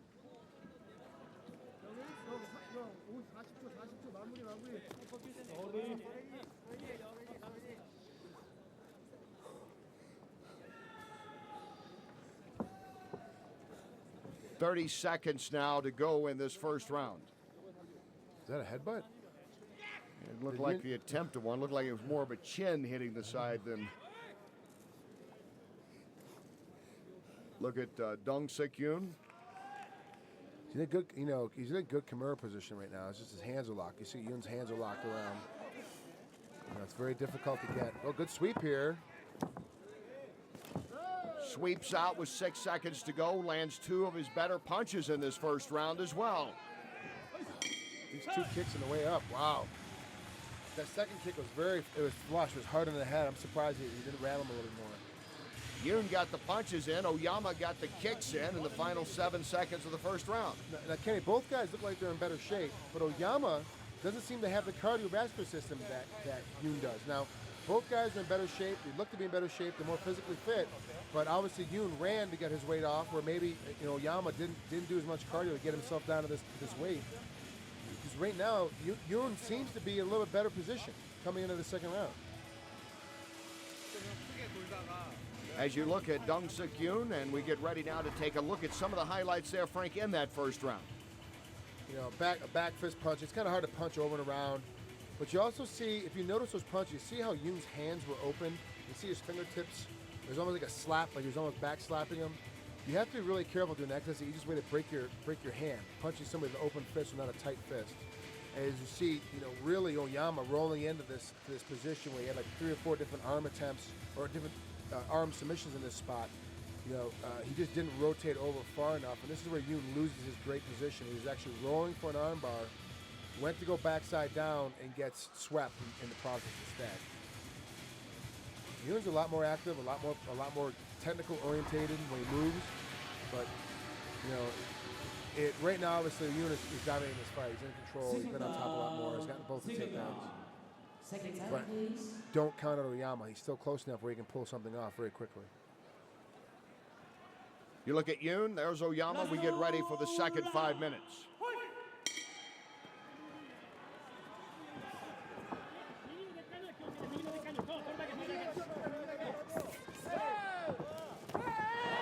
And a good right hand. A stunning right hand by Yoon. Wow. Wow, he stuck that in. You saw him, he gritted his teeth and closed his eyes and threw as hard as he could. Perhaps one of the best punches he's ever thrown in competition. Jeez, that was flush on the chin. Perfect timing, knocked him back. I don't know if it knocked him down and he just continued to roll, or if it knocked him back and he just had to roll because he was off balance. Talking about Oyama. We talked about in the first round, these guys standing on their feet more than they're used to. Actually sparring a bit more than we expected him to. And now, Yoon pulls out one of the better punches we've seen in this tournament. Great work, man. He really dedicating himself to his stand-up game. All of his wins have come by way of submission. In this 3-fight winning streak is Dong Sik Yoon. And Yoon with a good measure right now in Oyama. And once again, he wants to get him to the ground. Topside triangle. But he's got to be careful about the triangle. He's got to get it up in the shoulder and the armpit, though. It's sliding off the head. It looks like Yoon's going to be able to survive this one. See, it pops out right away. Yep. Now Oyama gets busy from the side and stands up. Well, Yoon did a good job of hunting it down. He needs to bend his legs a little bit, get his head above his butt. And Yoon slams him. Picks him up and sets him down hard. Now he knows to get the pickup, he had to drop his hips to lift him up, but he wasn't in that position the whole time. If he'd been a little bit smarter about it, he could have finished that takedown a lot earlier. Seeing that position, leaning on somebody with your legs straight, your back bent, takes a lot of energy out of you. So it's better to finish the takedown, get him on the ground, get into a ground and pound position. Unless you're a Marlon Brawler or however you want to work the ground game. Yoon with a knockdown punch and takedowns here in the first 2 minutes of this second round.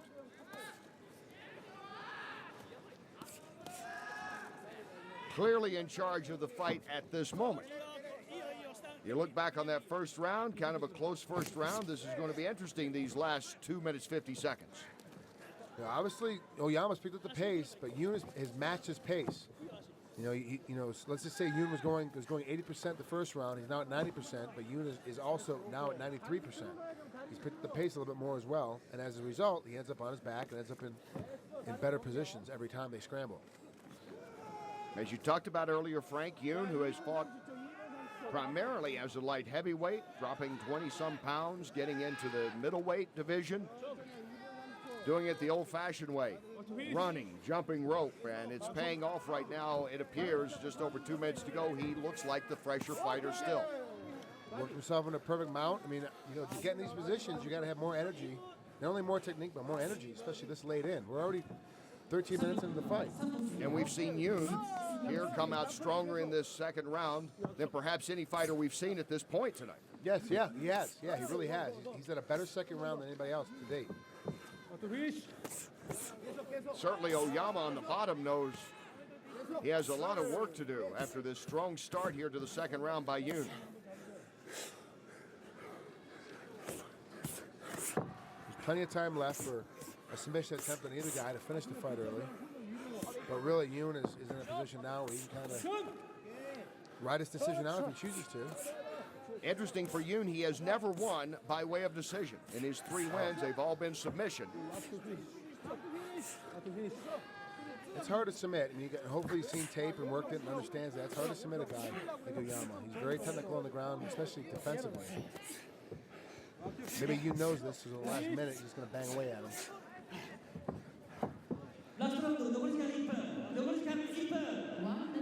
Under a minute to go. I didn't even need the translator for that. And again in mount is Yoon, who has taken over this fight here in the second round.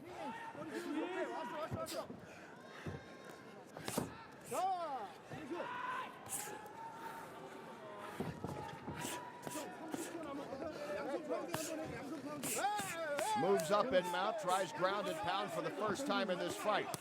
No more rabbit punches here. He's trying to put the hammer down.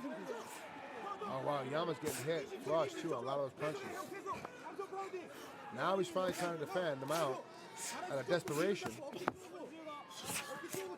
Dong-Sik Yoon turning in the most dominant round we have seen here tonight. He has owned all phases of this second round.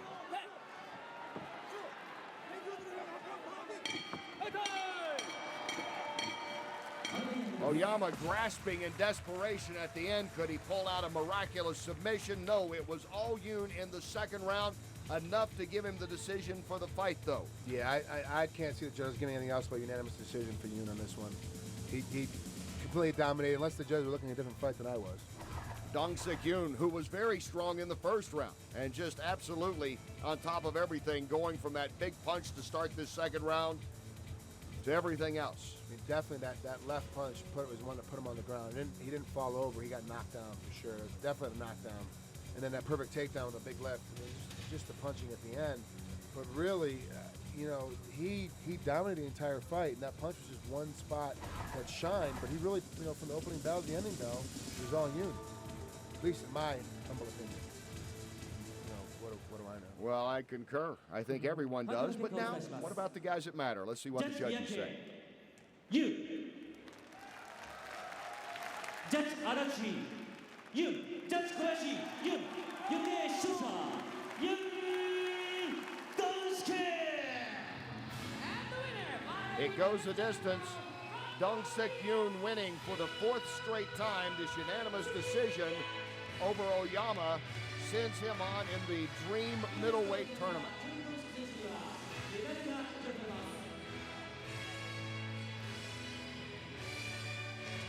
Yoon, an impressive fighter here, Frank. Yeah, he's improving. He's getting a lot better. I'm really impressed so far at the middleweight tournament. Even the losers are doing a lot better. You know, they've improved themselves. They're obviously dedicated, trying to get in shape and get ready for this middleweight tournament. Yoon now is a contender. I mean, he's definitely a guy that I can see him making his way, sneaking his way into decision, humping his way into a submission. Obviously, he's in the finals. As we said, this would be one of the best fights you'll ever see between two guys with losing records, deceiving losing records because of the competition that they have faced earlier in their career. And Yoon is now 4-4 and moving on in strong fashion.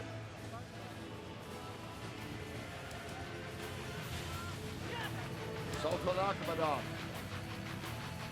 will be our next fight. against Galicic. In a matchup of young fighters who've done well. ミドル級グランプリ2008開幕戦第3試合を行います。 And now for the fourth match. 青コーナーよりマゴメド・スルタン・アクメドフ選手の入場です。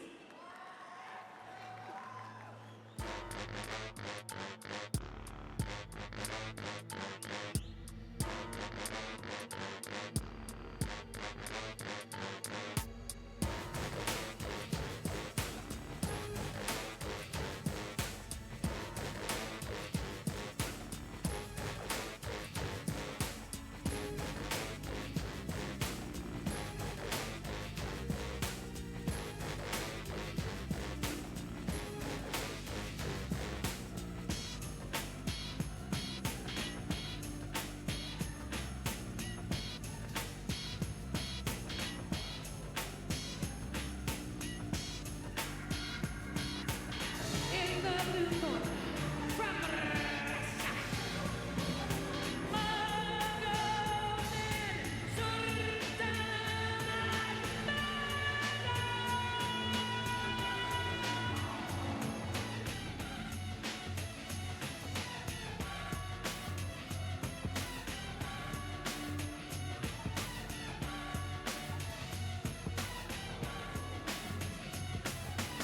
Magomed Sultan. Magomed coming out.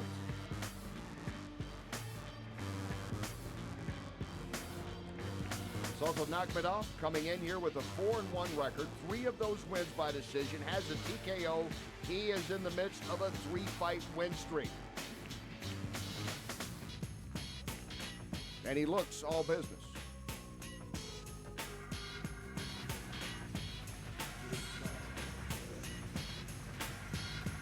Great Muay Thai kickboxer. Better than decent Sambo. His problem is that his takedown and his Sambo game aren't really solid enough to knock most people down. He tries to do that knocking down Sambo style, which isn't going to work against a guy that's got good base, good balance. He tends to one punch and one kick his way inside to get to the throw, as opposed to using a bunch of combos, which I believe he should use because he's got good hands. He just doesn't use them as often as he should. So Nakhmadov waiting now as he makes his way in. His opponent, a fighter that does not stay in the ring long.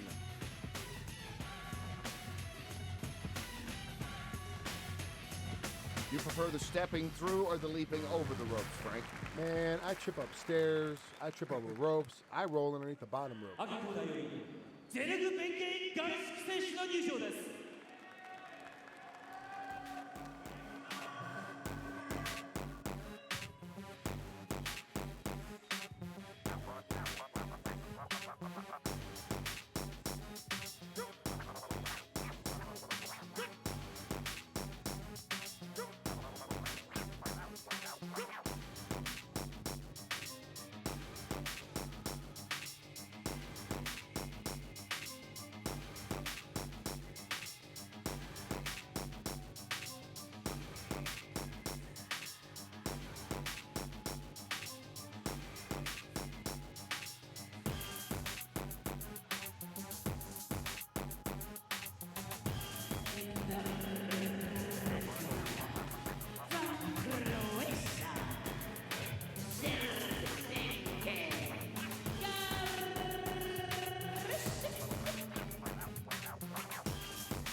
I like to call Galicic the little Crow Cop coming from Croatia. Kicks like Crow Cop does. Trains at Team Trojan, which is where James Thompson trains, the heavyweight James Thompson. He's got better than almost perfect stand-up skills, believe it or not.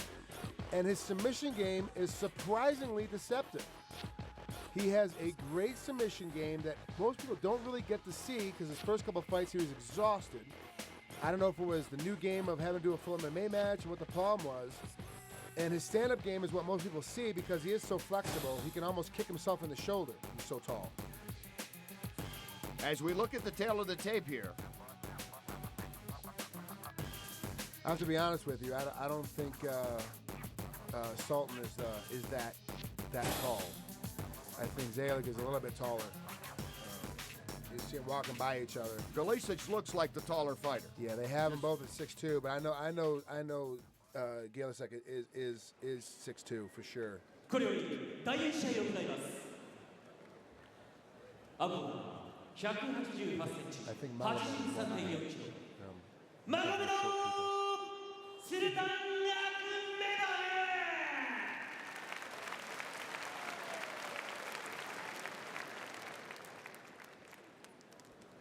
ド赤コーナー188センチ、83.9キロ。ゼルグ・ベッキー・ガルシック。 Watch quickly if Galicic fights his typical style. His average length of win time, 1 minute 16 seconds. 6 of his 7 wins have come by some form of a knockout. And if you've been watching our Dream 2, then this should give you a good indication. He knocked out Taye Ken, who we saw win earlier tonight, had a TKO in the first round against him, and he lost in a first round by way of submission to Dong Sik Yoon, who just pulled off a victory over Oyama.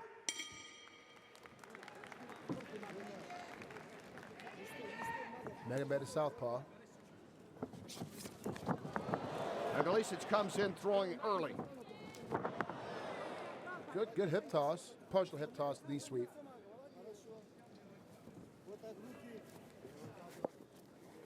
Oh wow, Zelig's he's a lot more. I'm sorry, it surprised me. A lot more motion oriented on the bottom. He usually doesn't move that much. He went straight to a sweep. He wasn't usually spends more time trying to defend, get back to his feet. He actually went right to a sweep, perfect sweep position, got himself into it.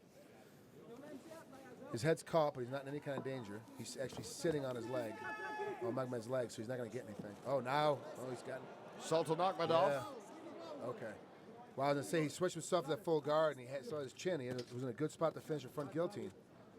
Sultan Akhmedov trying to squeeze that in there early on, and his strength is to keep it on the ground. And in doing this, Galicic is not able to throw those punches that he likes to. No, smart move. Hold his hands, keep him from moving. He's going to posture up. If Galicic does what he usually does, he's going to sit up and start to ground and pound a little bit. But he has got to get his hands free to do that. You know, it's a smart position by Megamed to hold his hands tight. Good. So right to the guard pass, right to the mount, and get swept again. Good. Oh, right to the armbar. Oh, that's in. Galicic is working on it. Galicic is trying to wrap it. He does. He gets him to tap out. Wow, that was quick. He sunk that right in.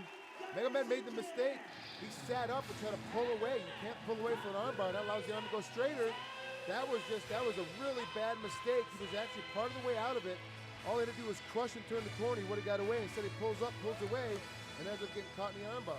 Zel Galicic, known for his big punching power. He has won 6 fights by way of knockout. He has won in the first round over and over, and he gets this one in the first round by way of submission, as it looked like Sultan Akhmedov is going to be the stronger of the two on the ground, but he got caught in that armbar.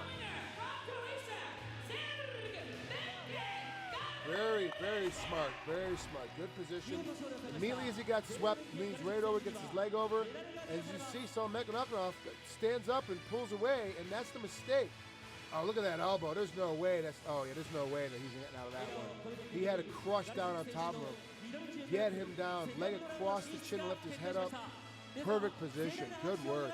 And Galicic does nothing to affect his average length of win time, 116 coming into this fight. And now he has a few things to say. It's always better to have that microphone when you win. I start teaching Japanese, so soon I'm going to be able to talk with all of you. すぐに日本語を勉強して皆さんに日本語で話ができるようになりたいと思います。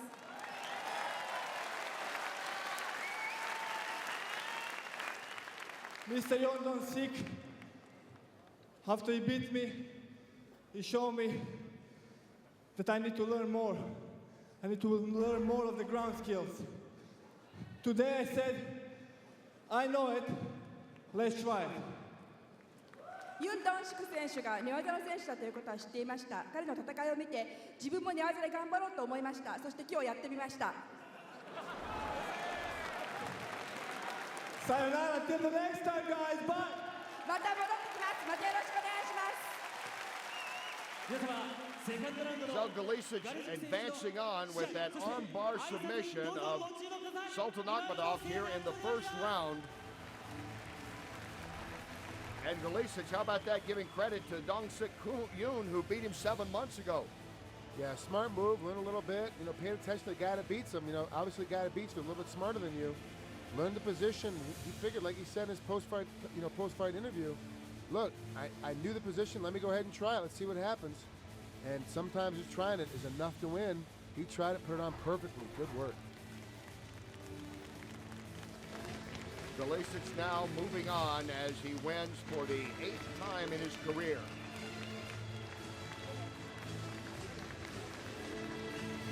We know about his punching ability. We did not get to see it tonight. He did not need it. Now we've learned more about a ground game that's improving. As we get ready now for Ian Murphy making his MMA debut here tonight. ただいまより本日の第5試合オリンピアドリーム2ミドル級グランプリ2008開幕戦第4試合を行います。 And now for the 5th match. 青コーナーよりイアン・マーフィー選手の入場です。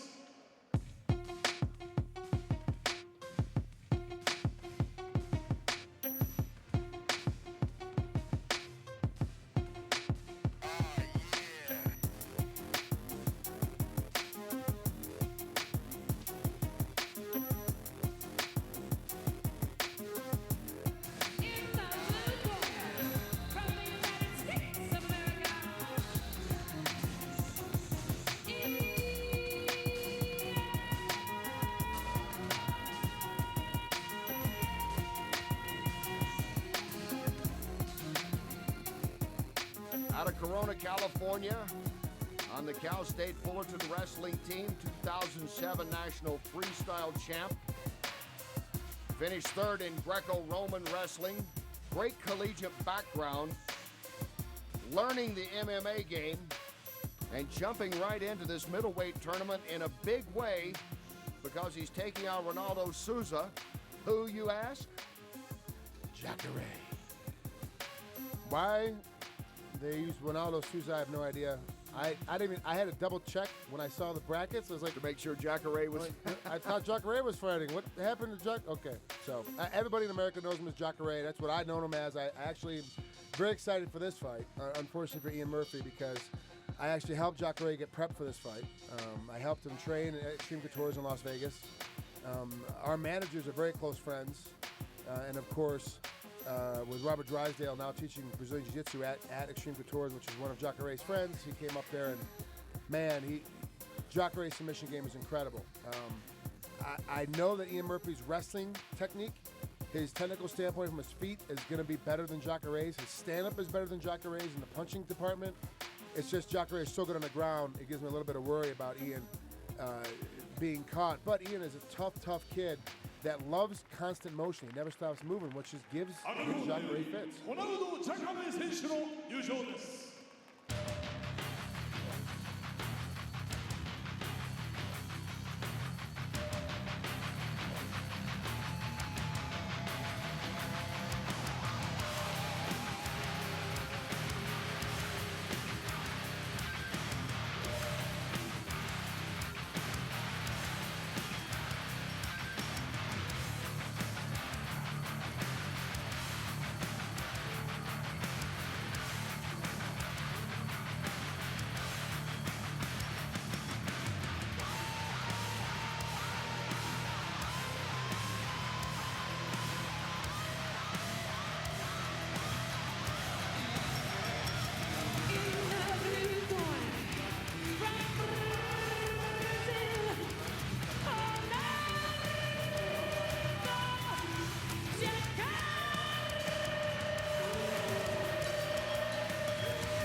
listed as Ronaldo Souza, introduced to the fans here as Jacare. So, in case they didn't know. Probably one of the best submission guys in both submission wrestling, like Abu Dhabi style, and Brazilian Jiu-Jitsu sport tournaments I've ever seen. They mentioned those tournaments where he was a world runner-up in 2005. He has defeated, among others, let's see, that guy named Matt Lindland. That kind of jumps out, and Dennis Hallman, another on his list. All of his wins in MMA have been first-round submissions. All 7 victories as we look at the tail of the tape. He lost his first fight to Macaco, actually in the Jungle Fight 1. I was there, present watching, in Brazil, and it was a great fight back and forth. He got caught with his hands down and got punched in the jaw and knocked out. But he's then gone on a 7-win streak since then. Lost his first fight, wins his next 7, all by first-round submission. He finally got comfortable with the stand-up guy throwing punches at him.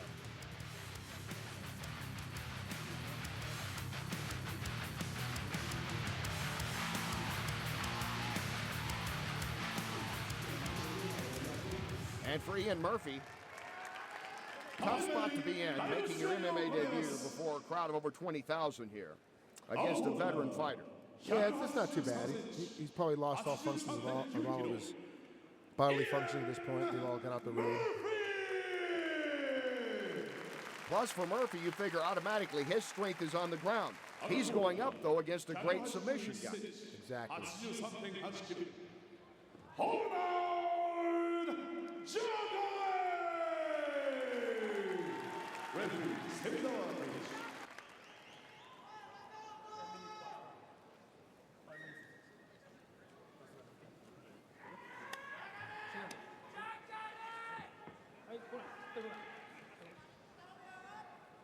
Jacare ready to go. Very impatient. He's got one switch, and it's on or off, and once he wakes up in the morning, it turns on. He's that way all day until he goes to sleep at night when he shuts it off again. Round 1 scheduled for 10 minutes. Flies in, and Murphy gets him down.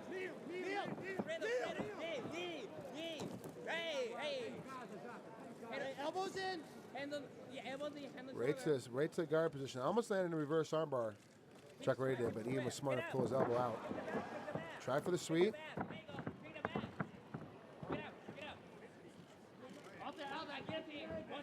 Got to watch the guillotine. Yeah, Ian's making the mistake of going straight to wrestling. He's got to get out of this position. Knee, another knee. And Murphy feeling it early on here. Wow, those knees right there are completely legal. They're perfectly fine. The amazement is that Jacare went from a striking position. As soon as Murphy started moving, he immediately went and tried to jump on his back. He didn't give him the position, then swept him and took him down. Ian Murphy, where does he go from here? Can he get out of this? This is Jacare's, and trust me, I know this when I tell you this, because I got caught in it about 17 times. This is Jacare's favorite position, is this side armbar. No matter which way you go, he switches in, he switches out. Now he's in a bicep crush. If he decides to move his feet up a little bit higher, he can start crushing the bicep. You see him reversing his hands. You are watching probably one of the best tacticians of Brazilian Jiu-Jitsu you've ever seen. He's using it in MMA right now. Better than Nogueira, better than Barnett. I mean, this is probably one of the best guys I've ever seen. Better than BJ Penn. In the submission game, and he's pulling it off at MMA right now. Jacare here trying for his 8th win by first-round submission. Wow, he's got his back. One hook is in. He's got the arm tied up. Ian Murphy, all kinds of trouble in less than 2 minutes of a pro debut here. Jacare is so strong in this position, so patient. Watch down. Go for the amber. Go, watch down. Compose the nothing there. Compose, breathe, compose. See, Murphy's in a position now where he's worrying about everything. He's staying in a turtle up position. With a guy like Jacare on your back, you can't stop. You got to keep moving the entire time to get him off of you. The longer you give him, the more time he's going to get to sink little pieces in. The next thing you know, he's going to have you tapping out. Watch for the amber. Jacare smothering Ian Murphy. Roll again. There you go. Nice. He's better off giving up the mount at this point. Against a guy like Jacare, you're better off looking at him and knowing what he's going to do to you than not seeing it. If Murphy can, he's a roll to his back, get off his stomach. Watch for the amber. Always watch for the amber from the back. You hear Murphy's corner telling him, watch for the armbar. Jacare's famous. He'll jump over armbar, all of a sudden he'll grab a hold of Murphy's right arm and jump into that armbar. There's nothing you can do about it. Head control. 2 on 1. 2 on 1. 2 on 1. You're all right. You're all right. 2 on 1. What's the finish, Jacare? 2 on 1. Jacare getting tired. He's getting tired. Just keep. Jacare with a suffocating introduction to MMA for Ian Murphy. Outstanding collegiate wrestler from Cal State Fullerton. Roll. There you go. Nice. Move. He's got to get out of his position. Murphy's in a lot of trouble here.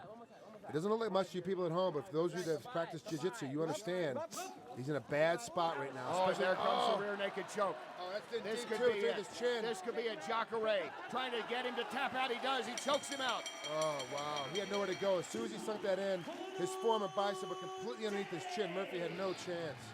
Jacare completes his clinic, and the alligator snaps once again in the first round. Wow, that was great to see. You know, we haven't seen Jacare fight since his very first fight. And then this is nice to see him fight again finally live. He was fight his first fight, another fight again. He's crazy. Great job. That's a little alligator call in case you guys are wondering. Jacare in Portuguese means alligator. For Ian Murphy, it means things I have to go look at and study on and work at because he had an incredibly tough test tonight in his debut. Well, Ian Murphy to be a 2007 national freestyle champ and to wrestle Cal State Fullerton, you got to know what's going on. Oh, just misses with that flying knee, just ends up on the ground. But you see how smart Jacare is. He's immediately rolling over. He's trying to get an armbar, even though he misses it. And this is right at the finish where he's got the rear naked choke on from the opposite position. He's up and it's in. It's done. Yeah, good job by Jacare. We're talking about one of the best guys in the world in submission game doing it. You know, he knows what he's doing. Jacare is probably an underdog favorite to win this whole tournament.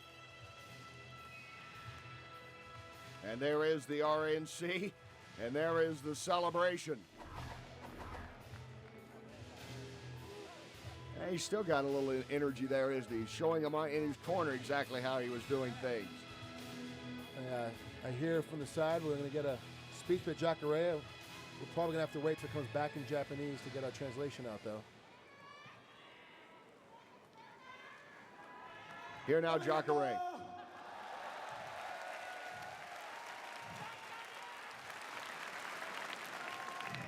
Quero agradecer a presença de todos que estão aqui, porque se não fosse vocês, não teria o Dream! 皆さん来てくれてありがとう。みんながいなければこんなにできなかったです。本当に嬉しいです。 O Dream não é um sonho de nós lutadores, não. É de vocês também. Obrigado! 自分の本当に夢でした。皆さんのためにここまでできました。ありがとう。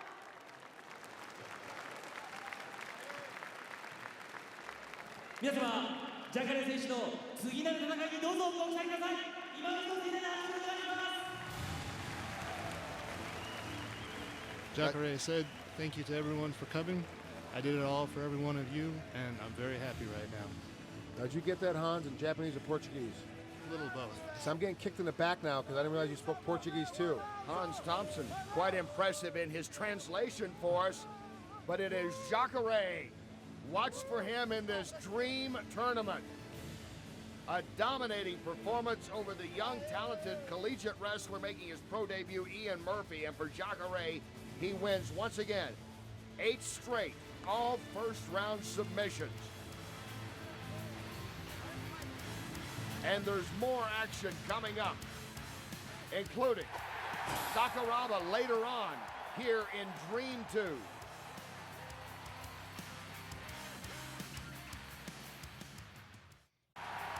Welcome back to HDNet Fights presents Dream 2.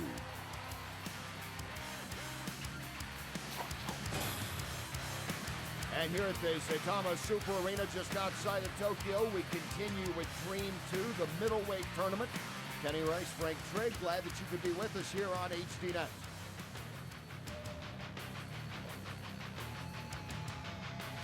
Getting ready to make their way to the ring, Funaki and Tamura. ただいまより本日の第6試合オリンピアドリーム2ミドル級グランプリ2008開幕戦第5試合を行います。And now for the sixth match. 青コーナーより船木正和選手の入場です。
Masakatsu Funaki coming into this, his 52nd professional MMA fight. Really, I'm serious. Is he wearing? It looks like there's a belt on. Is he wearing hot pants in the ring? I'm trying not to watch that. I'm just asking a question for you, King Rice. I just want to know. It kind of looks that way. Okay. It kind of looks like he's gone very retro with the whole outfit. It looks like a 1970s concert featuring Smokey Robinson and the Miracles. Wow. You saw that live. They wore hot pants back in those days, before you were born.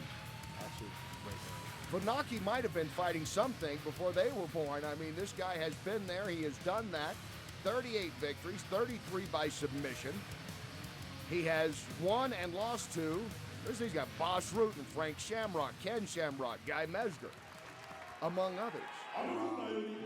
We don't have time to list them all. Kiyoshi Tamura now being introduced. This will only be his 47th pro fight, a veritable youngster. So all these guys are brand new to MMA world. Yeah. I'm looking here at Tamura, his key wins and key losses. Is this list right, Kenny? Yes, where he's beaten Gracie and Miletich. And Minowa twice. And Minowa, yeah. And he lost to Little Nogueira, Babalu, Ronaldo Sobral, and Wanderlei Silva. Wow, this guy's been in both these guys have been in the pits of the fires.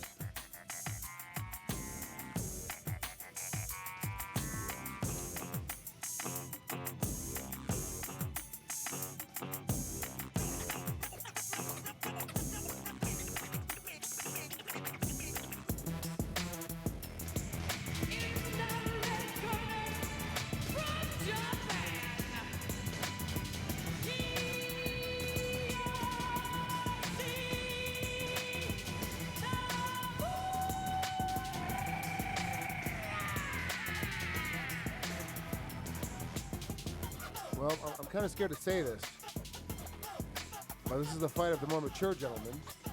We're on the card tonight, with Funaki being 39 and Tamura being 38, and of course me only being 2 years or 3 years younger, depending which guy you pick.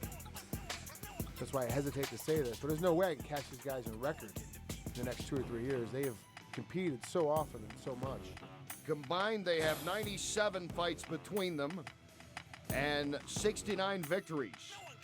Tamura with 31 of those wins, 13 by way of submission.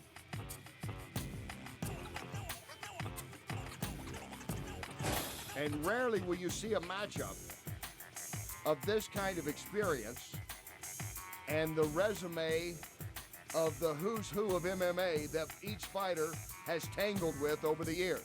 Well, no, you say in one age group a guy should stop fighting and shouldn't fight anymore, and then all of a sudden the same breath you can say the guy keeps fighting. Like a guy like Randy Couture, who's still competing into his 40s. And you look at other guys who are in their late 30s who should retire due to the damage they've taken and the beatings they've taken. These two guys actually don't do too bad in their competitions. They don't take much punishment even in their losses.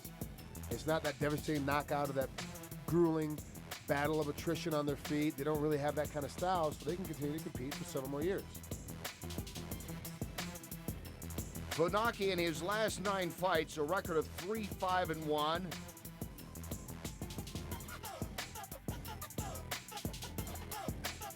You look over the shoulder there of Funaki.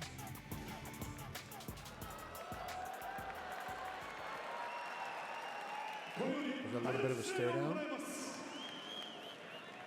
青コーナー182センチ 83.5 キロ船木正勝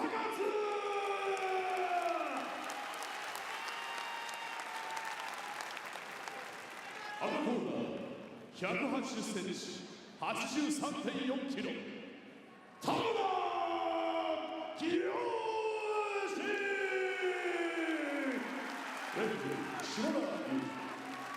Tamura, at least at the onset, seems a little more serious.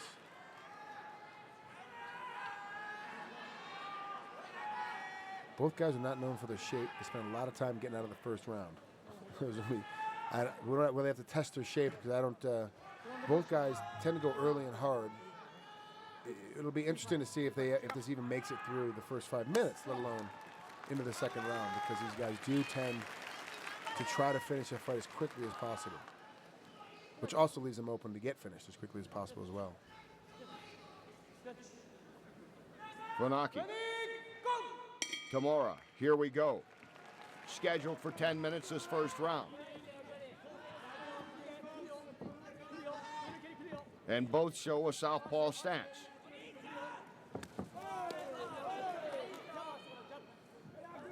Tamura with the early kicks. Tamura wearing wrestling shoes, which makes it easier to move and kick, but also makes it harder to get out of leg submissions. Funaki with a front kick of his own. Funaki has some great flexibility.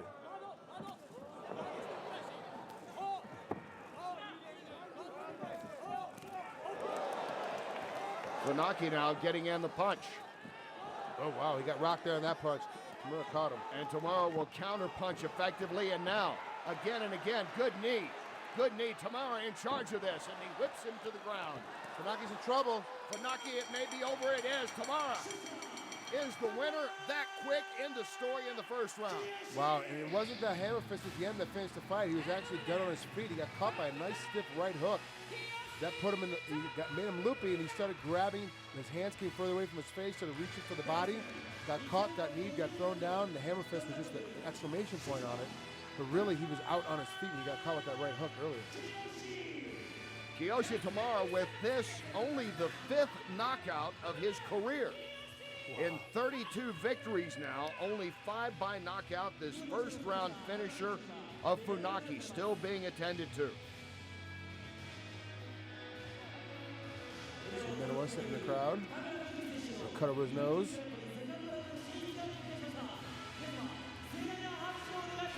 And we'll take another look at the way Tamura finishes it off here after Funaki comes in early with the kick.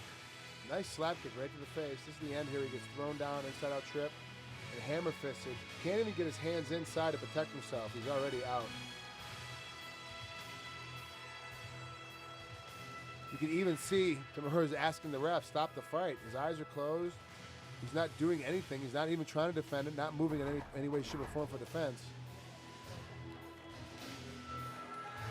Tamura, good job. I'm very impressed. Tamura with an impressive first round win to move on. Funaki, as you look at Tamura taking his bows, good to see that he's up and moving.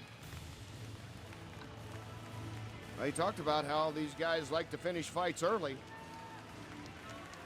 It's doubtful most would have predicted that it would be a knockout by Tamura that ends this fight. So for Funaki, he continues to have a rough time in his last few fights. You know, part of it too is age, part of it too is his style. His hands are very low and wide, and both guys really don't stay tight technically. They want to have a great fight, an exciting fight, so they tend to push a little bit too quick, and it leads them to get open to get knocked out or submit. And we move on. Dennis King and Mousasi. Gerard Mousasi, great fighter from France. He, a little bit of an enigma, a little bit, just because in his style and how he competes, and you know, he obviously beat Cyborg Santos and Takamoto, but he got beat by Gono, who's not known for a submission game. He got submitted by Gono. You know, this is back in the middleweight Grand Prix back in '06, but it's a little bit strange. And Dennis Kang, the Korean Canadian American on the card. Kang is, one of those guys, not a top 10 right now, 185, but should be. A guy that has great explosive behavior, great pattern. Obviously trains down with Brazilian top team, American top team a lot down in Florida. And then spent this time, though, my understanding is up in Vancouver, Canada, training for this fight.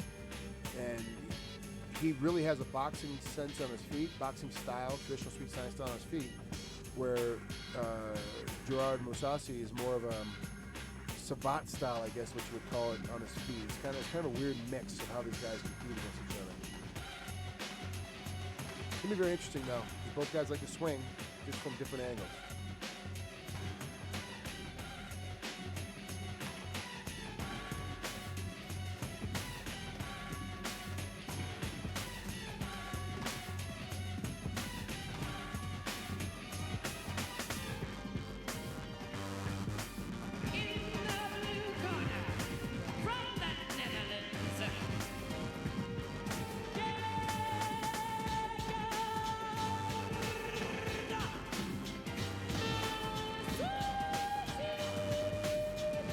Great guy. About a year and a half ago, probably just over a year ago, I had some time to hang out with him in Japan, and he's actually a neat kid. He's fun to talk to. Very funny. We had one of his buddies, a buddy of mine, who's also French, to help translate for us. But he's actually a neat kid, and really doesn't take himself or the sport serious in the sense of wins and losses. He takes it serious in his training, though. So he tends to come in. Everyone thinks he's lackluster. Oh, he's not going to be that good because he's always smiling, he's always joking around, he's always having fun. That's not true. He takes his training very, very serious. He just doesn't put all the emphasis on wins and losses. The emphasis is on, did he do better in the fight? Is he the best guy that came out there that night to fight? And did he give his opponent the best match that he could? Gegard Mousasi has won 7 straight. 13 of his lifetime 20 wins by a form of knockout.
Mousasi looks on. Here comes Kang toward the ring.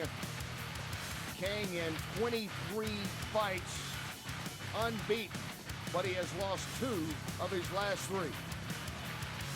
Kang, probably with Akiyama being out due to a broken nose, probably the favorite to win the fight, win his title tournament. Not only tonight, but on to the finals. Is he looking ahead? I hope not. Hopefully he's taking Mousasi, straight looking at the guard and saying, look, this is what I'm going to go after. This is how we're going to work it out. We hope that Kang is prepared. Kang tends to rely on his boxing a little bit too much. Has great wrestling takedowns, great wrestling defense. Better than average submission game on the ground, and knows how to use it very well. He'll tie you up, punch you a little bit, work closer to submission, punch you a little bit more, and then finish the submission. Because you're not sure which way he's going, which is how his submission game works. But when he gets in trouble, he tends to stand there and wait for his boxing game to take over. And that's not with him and Akiyama. He got a little bit of trouble and went right back to his boxing standpoint. Instead of trying to take Akiyama down, getting inside and recovering on the ground, as a result, he ends up getting knocked out. He really wanted to have a rematch against Akiyama. But the Akiyama out of the tournament, he's not going to have that happen now. Hopefully Kane get in there. He's giving up a little bit of size and length. But I was 2 pounds heavier, so not that much of a difference. Mousasi certainly a man that will be willing to stand with Dennis Kane. Yeah, absolutely. These guys will stay right at each other's feet. I don't really see this going to the ground very much in the early beginning. Just because stylistically, both these guys like to stay up and stand up. For Kane, this is his 40th professional MMA fight. Has won 29, 10 of those by a form of knockout. Doesn't go the distance much. He's only won 4 times by decision. Mousasi, who is going into his 24th pro fight, has won only 1 time by decision. That would almost make you want to place a bet right now that this does not go the distance. We're taking the under? Taking the under for sure. Maybe the under here in the first round. これより第7試合を行います。青コーナー186センチ、83.7キロ。ギガームサシ。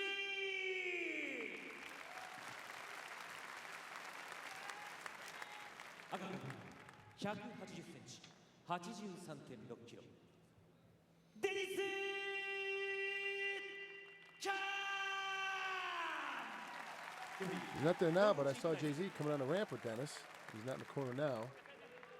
Obviously, they train together very well.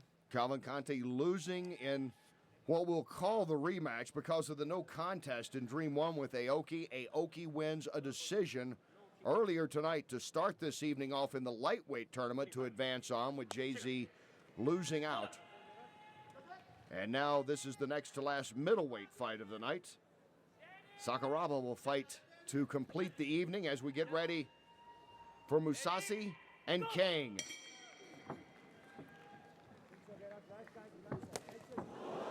Nice hook in there by Dennis very early.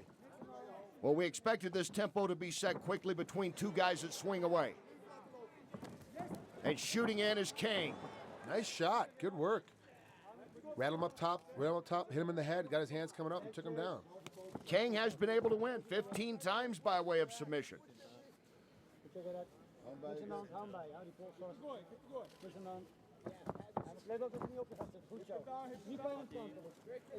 Well, Musashi's a little bit more active on the bottom than he usually is. Starting to move his legs a little bit more.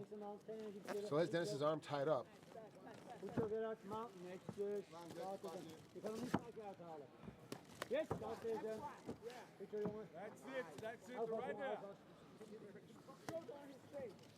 Dennis in a good position in half guard. Nice place to strike from. Dennis Kane content to get this on the ground in the first minute. He's ready to beat a guy up on his feet. He's get him on the ground, wear him down, tire him out, put your weight on him, ground upon him a little bit, maul and brawl him a little bit, then get him back up on his feet. Musashi trying to hip over.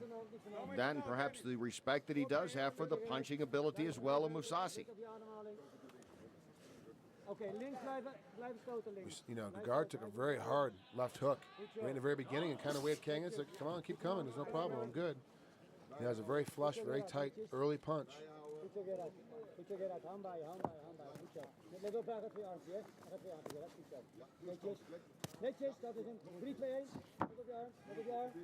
Gegard's very active from the bottom. He's caught in far side cover now. Mousasi's had to work on the defense here in the early going of this fight. Kane coming out with the punches, getting it on the ground. Dennis stepped out of that half guard with that Kimura. In my opinion, kind of a mistake. He should have kept that half guard to keep his hips tied up. He could have worked that arm out. He had him in trouble, didn't he? Yeah, let's see if he can finish it now. He still has it locked up, but now Musashi can move his hips. Gegard can kind of move himself around and kind of protect his arm a little bit better. Kane's got to watch out for those knees as well in this position. So pack it up a little bit.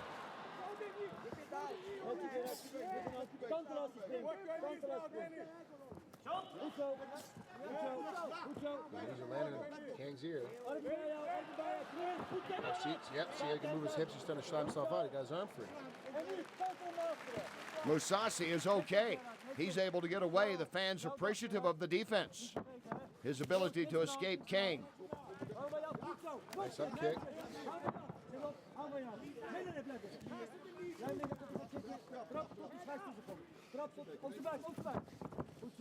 McCain trying to sneak in. Oh, right in the Kang is triangle. able to, but now he's caught. Oh, he's caught too. It's a deep Musasi triangle. has him in the triangle.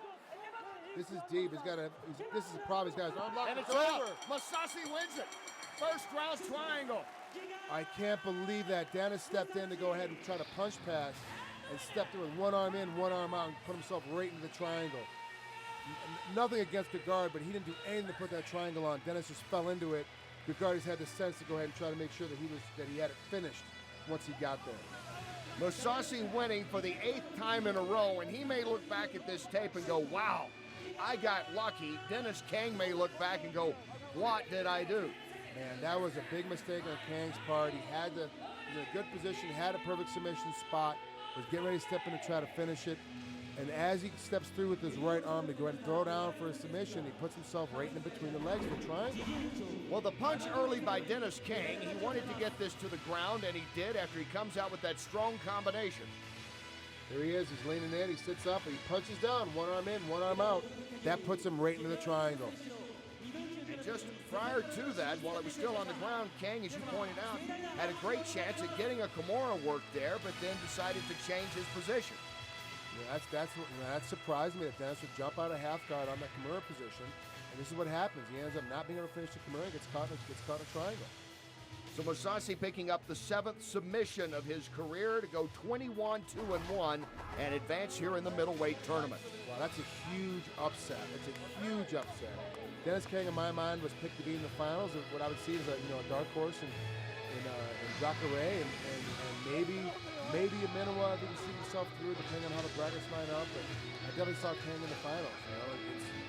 I can't believe that Kang got beat by Gegard. That is amazing. And you'd have to wonder about Kang now, who has lost 3 now of his last 4 fights. This was after a guy that for a couple of years looked almost invincible. Yeah, really, it really did. I mean, think about these quarters, how they're matching up now. We still have 1 fight left in the finals, but think about these quarters now in these winners. Gegard, Musasi. Oh, thank you, arigato.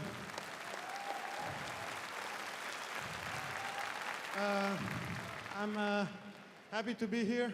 I'm happy that Mr. Sato gave me a chance to fight in this Grand Prix. I will do my best to win, and very happy to be part of this Grand Prix, and hopefully I will give more good fights, hopefully. Thank you very much. Arigato. 皆さんありがとうございます。日本に来ることができて本当に嬉しく思っています。 Gegard Musasi with a stunning first round triangle victory over Dennis Kang. これからもどんどん良い試合をしていきます。 Now, if you look at how these things are starting to pan up and pan out, you're looking at Ken, Yoon, Galasik, Souza, Tamura, and Musasi. We're still with 1 more fight left to go. These quarterfinals are going to be great, a great quarter. It really is mixing up to be a lot of underdogs, which you didn't expect. There's some names, of course, that in America we're not familiar with. But with Galasik in there and Yoon in there, all of a sudden you've got Jacare in there. 3 great guys that really know what they're doing. And all of a sudden you add Musasi. Look at the quarters. This is going to turn out to be a great middleweight tournament. And we'll get ready to close it out with the man expected to be there as well, a legend in Japan. Sakuraba will be coming to the ring when we come back.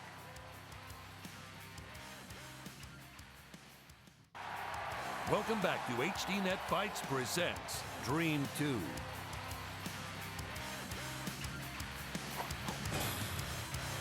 Saitama Super Arena, huge crowd tonight for Dream 2. And we get ready to wrap up this middleweight tournament first round with one of the true legends in MMA. One of the leading fighters in the history of Japan. You might have heard of him. He made our Inside MMA Top 10 all-time list, and most everyone else. Sakuraba getting ready to fight a young man making his MMA debut, Nakahara. And now for the 8th match. 青コーナーよりアンドリュース・中原選手の入場です。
Andrews Nakahara, MMA debut.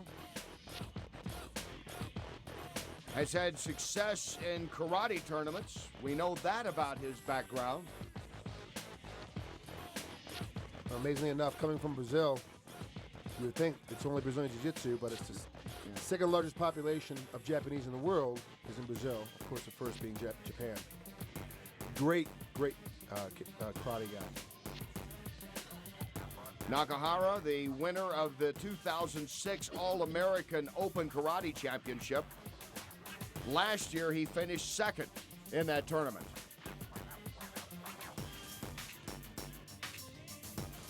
Tough night for him, though, making your MMA debut against Sakuraba. One thing, he's certainly had plenty of DVDs to look at Sakuraba's performances, if it means anything.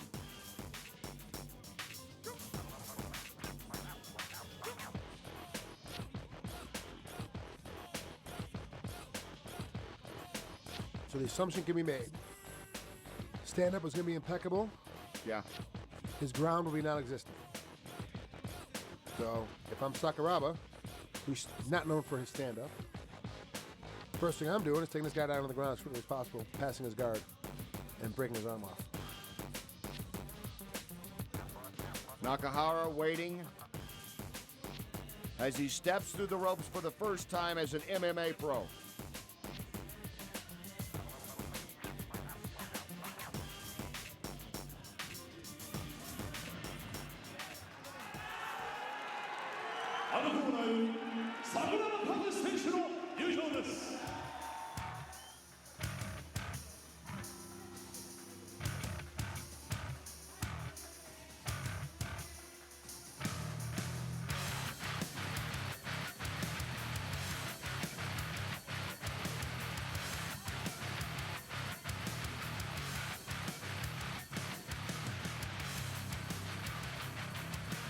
This is Showa Day here in Japan, part of Golden Week, one of the three biggest holiday seasons in this country. And kind of appropriate that a guy that could almost have his own holiday himself over here, Sakuraba, is getting ready to be introduced. He is that famous. He really is that famous. And if you can see in the background, the biggest thing you saw is pro wrestling mask as well. We have a graphic up on the screen here that says, "Welcome back, Sakuraba." He was, traditionally he comes up with two other clones. You can never tell which one he is as he walks down with his pro wrestling mask. Let's go to Gary Moore and Kitty Carlisle to identify who's telling the truth. Yeah, they'll have to Google that one. I'm gonna have that's a throwback. I was even a kid back then. When they bring three guys out, they'd be lying. You had to figure out which one was telling the truth and what was the real occupation. Which one is the real? What was it called, Telling the Truth?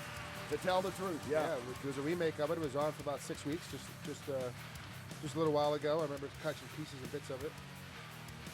Kazushi Sakuraba. Gee, which one do you think he is? One in the middle. I got the middle guy. You got the middle guy? 23 victories, 10 losses, 1 draw, 2 no contests. That's his career. Wins over Quentin Jackson, Renzo Gracie, Ken Shamrock. Losses 3 times to Vanderlei Silva. There's always that one guy that has your number, isn't it? And Vanderlei Silva certainly has Sakuraba's. No, I don't know of any guy that would have your number 2 times or more. No. As we look at the tail of the tape, well, you just look at the lower right there. The record just leaps all over you, doesn't it? Sakuraba, who certainly has not had the fights. The success certainly has exceeded, but, we saw Tamura and Funaki earlier. They fought far more fights than Sakuraba. He's been around so long and had the success, you'd almost think he'd have like 50, 55 fights.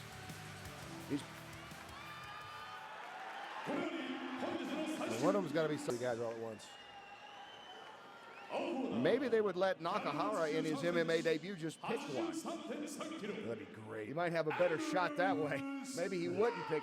Maybe he would luck up and miss Sakuraba.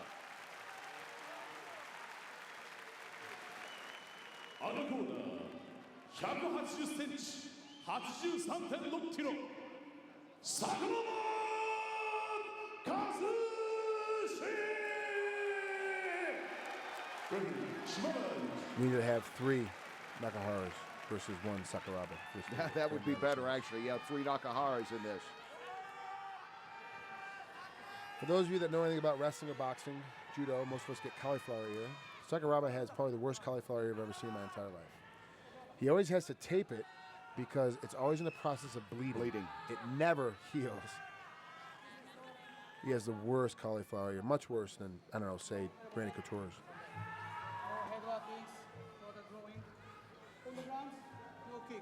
So when he got the call, no doubt, as you look at the legend Sakuraba, here's the good news, bad news, Andrews, Nakahara. You're going to be part of a big fight promotion, Dream. Over 20,000 people, Saitama Super Arena. The bad news, you got to fight one of the all-time greats right off. That's kind of surprised. Sakuraba is actually the first one to kick.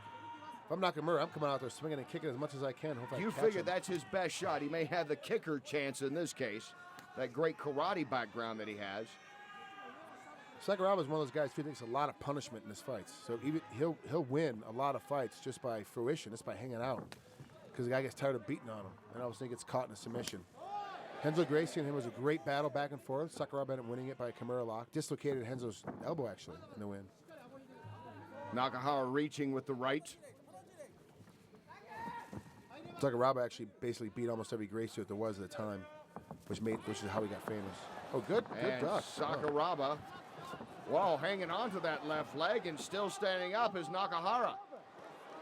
Nakahara still, how's he doing it? He's like the Iron Flamingo right now. Sakuraba traces him down to the corner. If he gets him down to the ground, this won't be good. Nakahara, give the youngster credit. Wow. Good job. You know, desperation sometimes sets the standard. Sakuraba, you will not find a more patient fighter. He had a very long fight. He just kept grueling it out. He's just one of those fighters that just will continue to compete. And he never really gets a rise. You never see him panic.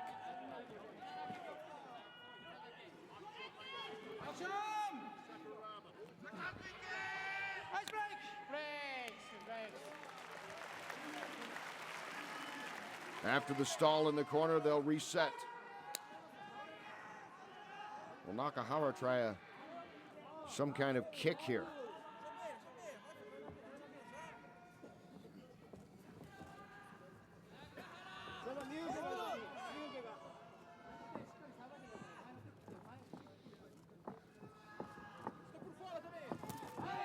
No, again, it's Sakuraba with the kick. That amazes me. It's almost like Nakamura's, what's he waiting on? What's he trying to do? Nakahara, why is he standing around? Oh, timeout now asked for by Sakuraba. It looked fine to me. It looked completely... Hopefully we'll get to see a replay of this. That's kind of universal, isn't it? No translation needed there. Did he... Oh, no, it's fine. It was completely... That was in the leg, totally in the leg. He's fine with that one. It was fine.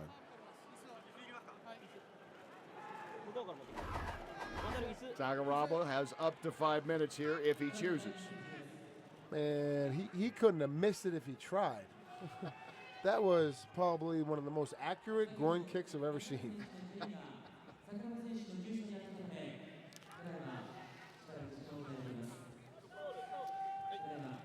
Sakuraba, no doubt important here to the Dream promotion to have Sakuraba fighting in this middleweight tournament.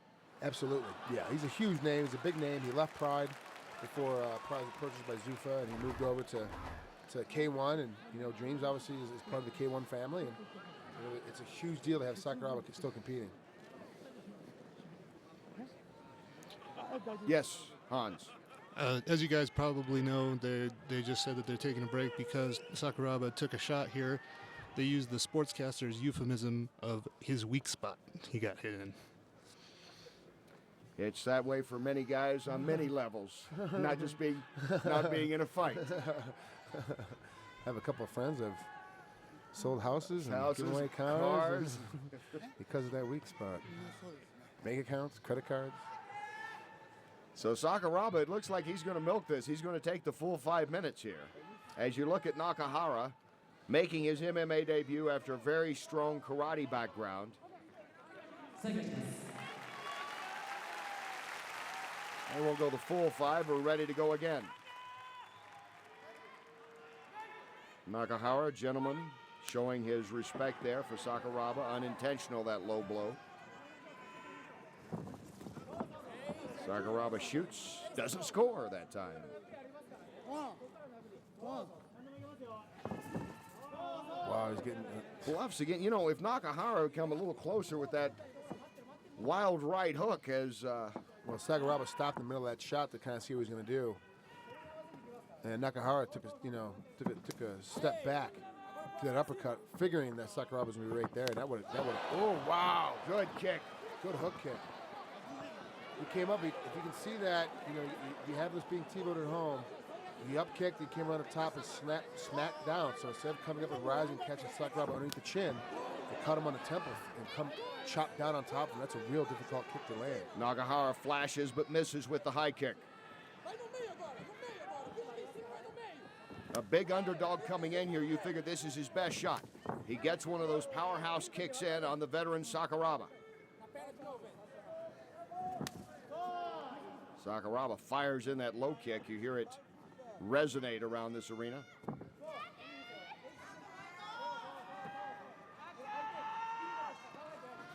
I mean, let's face it, what could Nakahara possibly show Sakuraba that he hasn't seen before in his career? A guy running away and jumping out of the ring before the fight even starts. That's the only thing I think Sakuraba hasn't seen. That would be it. I mean, everything else, there's nothing this guy hasn't been through or gone through, especially with his opponent list. I mean, he's seen everything. From the best strikers in the world, in Crow Cop, the best submission guys in the world, in Nogueira, to just getting manhandled by Vanderlei Silva 3 times. I mean, he knows what it's like to be in a tough fight, and there's nothing new you can do to him.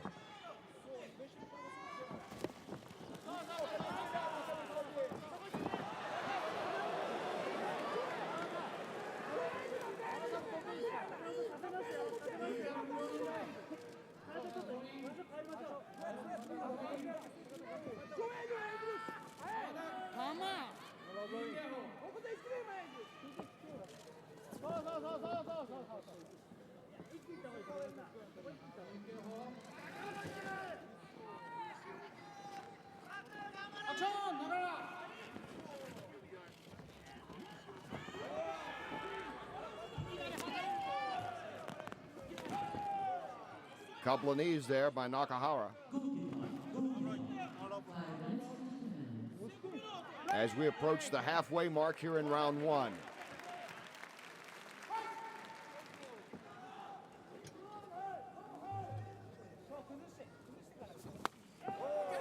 Another nice, kick. Solid inside leg kick. Nakahara has delivered Sakuraba several actually, good kicks. He pulled out of the tournament to begin with because he hurt his knee. That knee got repaired, and he hurt his other knee. So he wasn't going to actually compete. And then he said, then he's back in. You can see his legs are heavily taped. He's had bad knees for a long time. One of the tricks is always kick him in the knees while he slips. Nakahara rather, on the ground. Sakuraba slipped on that. Sakuraba gets his takedown, gets a good position. Wow, Nakahara doing a good job of getting back to his feet. If Sakuraba could get this on the ground, he could finish this fight relatively quickly. Nakahara doing a nice job here. Excellent work defending himself, getting back to his feet. Unfortunately, he's in the corner because this is a good spot. Sakuraba has a tendency to be able to finish guys once he backs them into the corner. Remember, Sakuraba early in this fight pretty much stretched that left leg of Nakahara out, was dragging him almost around the ring and couldn't get him down.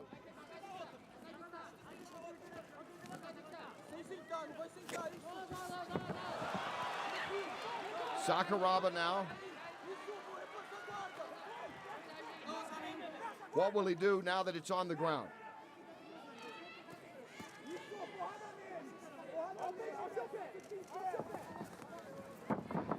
Oh, wow. Quick work. Nakahara quickly back on his feet. And the youngster, he'll show respect, but giving no concessions to the legendary Sakuraba here in the first round. Sakuraba doing a good job of sitting back. I thought he had that. His position was so perfect for his timing to switch to it. I thought he had it. Trying to lock in the leg, and Nakahara gets away again. Nakahara getting 14 years. The junior of Sakuraba.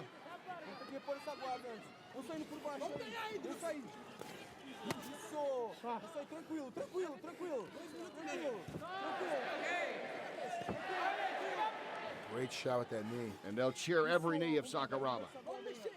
What that does, that knee, when in that position, when he's wrapped on your body, it forces him to have to let go if he wants to protect his face. Otherwise, just keep getting kneed. So now let Sakuraba be able to move, switch positions.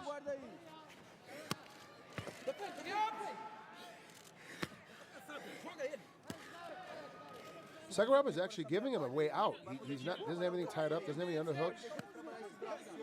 But Nakahara's he's not trying to move him here. He's trying to defend. If he just turns his hip and turns into him, he'd get out. He went the wrong way. Nakahara showing the inexperience here of his ground game, and Sakuraba now possibly ready to sink in that rear naked choke. Under 2 minutes in round one.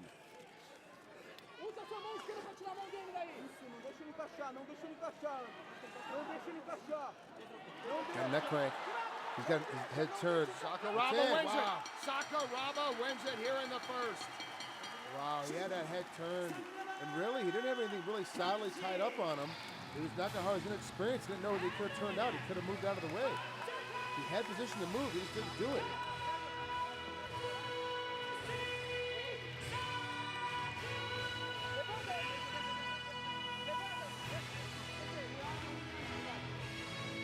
And as it's been so many times here in Japan, screaming out the winner's name, Sakuraba.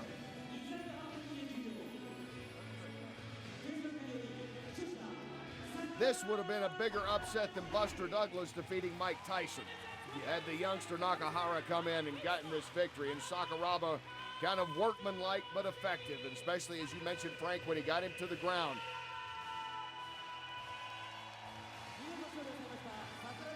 Wow, great kick. Nakahara had his moments. And there's getting that neck crank. I'm so amazed at the Buster Douglas Mike Tyson reference. You know, most people forget that actually happened in Tokyo 1990. So it's actually a good sports reference for those of you at home. Never doubt Kenny the Rice Man. Never doubt Sakuraba when he's going up, especially on his home turf against a young fighter. He gave him a clinic when he got to the ground today. And Sakuraba winning for the 24th time in his illustrious career.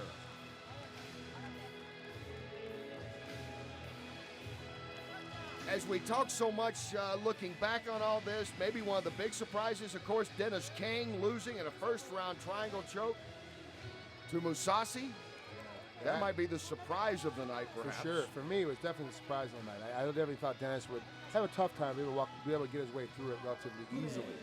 You know, it'd be a tough tuition. I got to fight a guy that's going to keep moving, keep swinging at me, but I'll be able to beat him relatively simply. And it just didn't happen.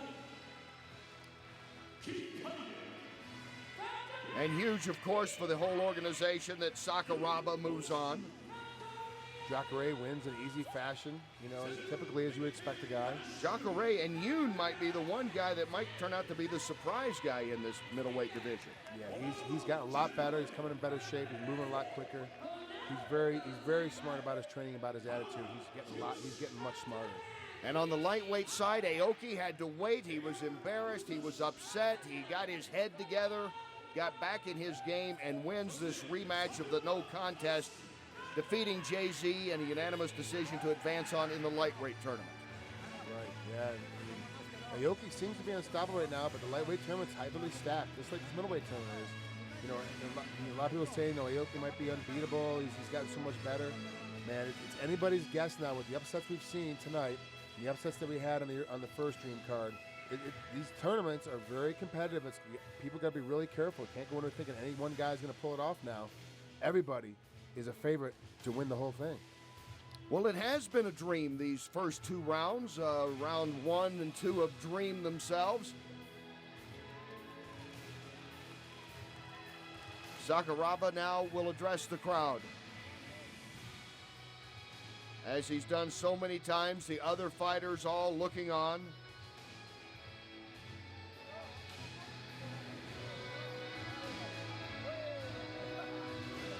Sakuraba personally congratulating the other fighters as well. どうも皆さん今日はありがとうございます。ちょっと待ってください、すいません。ちょっと待ってください、すいません。はい、それではですね、改めましてここでセカンドラウンド進出を決めました選手に順番にお話を伺っていきたいと思います。それではまず一番左、田村さんお願いいたします。The announcer just interrupted Sakuraba, asked him to wait a minute, and said that they're going to hear some words from each of the fighters. And they're going to start with the fighter on the left, Tamura. I didn't know you could interrupt Sakuraba. この8人、7人、6人ですね。次8人なんですけども、Tamura is having trouble counting how many fighters there are. 応援よろしくお願いします。 Well, he does get hit in the head for a living. Break. Thanks for coming to watch the fights, and I want to thank my friends for helping prepare for this fight, and I will do my best to win the Grand Prix. Arigato. Thank you. 皆さん、今日はわざわざ試合を見に足を運んでくれてありがとうございます。それからトレーニングの手伝って一緒にやってくれた友達にありがとうと言いたいです。次の試合で絶対に勝ちたいと思ってます。ありがとうございます。ベストを尽くします。それでは続きましてジャカレ選手。 Obrigado a todos por fazer do nosso sonho realidade. Eu vou lutar com coração e vou mostrar o que o público quer ver, que é a luta. Obrigado. Jacare getting good applause. 今までの夢が現実のものになりつつあります。これからも This is the 心の限り頑張ります。 Thanks for coming. Honored to be here from just about everyone because remember, it's all nice and neat and happy in the ring. In a matter of weeks, these guys will be slugging it out once again with each other, hoping to advance in the middleweight division. Well, let's not forget that Aoki has to fight in 2 weeks. 今日は本当にありがとうございました。 On June 3 or 3 weeks. ドリームの扉を初めて、開けましたが、怖かったんですけども、すごく心地がいい、空間でした。ありがとうございます。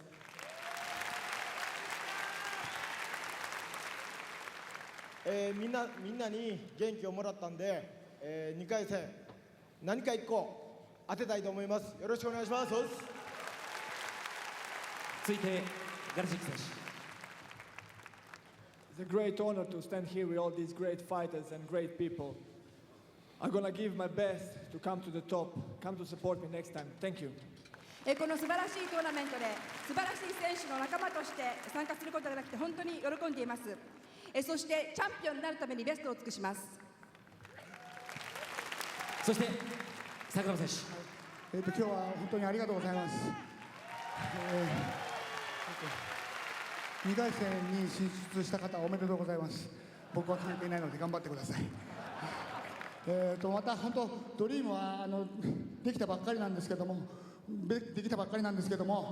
選手スタッフともにまたいいものを作っていきたいと思いますのでよろしくお願いします。またここ埼玉で会いましょう。オリンピアドリーム2ミドル級グランプリ2008開幕戦に見事勝利し、 And Sakuraba said. Sakuraba also thanked the crowd and thanked the other fighters. He said that Dream has just started, but that together the fighters and the staff would like to build a great thing together. Well, they've certainly had 2 good fights so far. Card number 1, card number 2, as we look ahead to the lightweight Grand Prix tournament and some of the matchups that we'll see there. Firmino versus Kawajiri. I mean, that's a great matchup. Alvarez versus Hansen, 2 striking guys will go crazy. Uno, who got a bye the first round, he got bye into the second round. So it's Uno versus Ishida. This is going to be a great matchup of guys on the ground. Then look at Nagata and Aoki. Excuse me. It was the winner. It was Nagata was supposed to fight the winner of Aoki and JZ, and it's Aoki. That that lightweight tournament. That's Dream 3. Those 4 matches are plus they're going to add 4 other matches. The rumor is American Jason Miller is going to be on the card. I mean, it's streaming out. Dream is doing a good job. So far, surprises and strong performances, and it has been dreamlike through the first two events. We invite you to join us for more Dream action here on HDNet Fights, including live action from Japan coming up soon.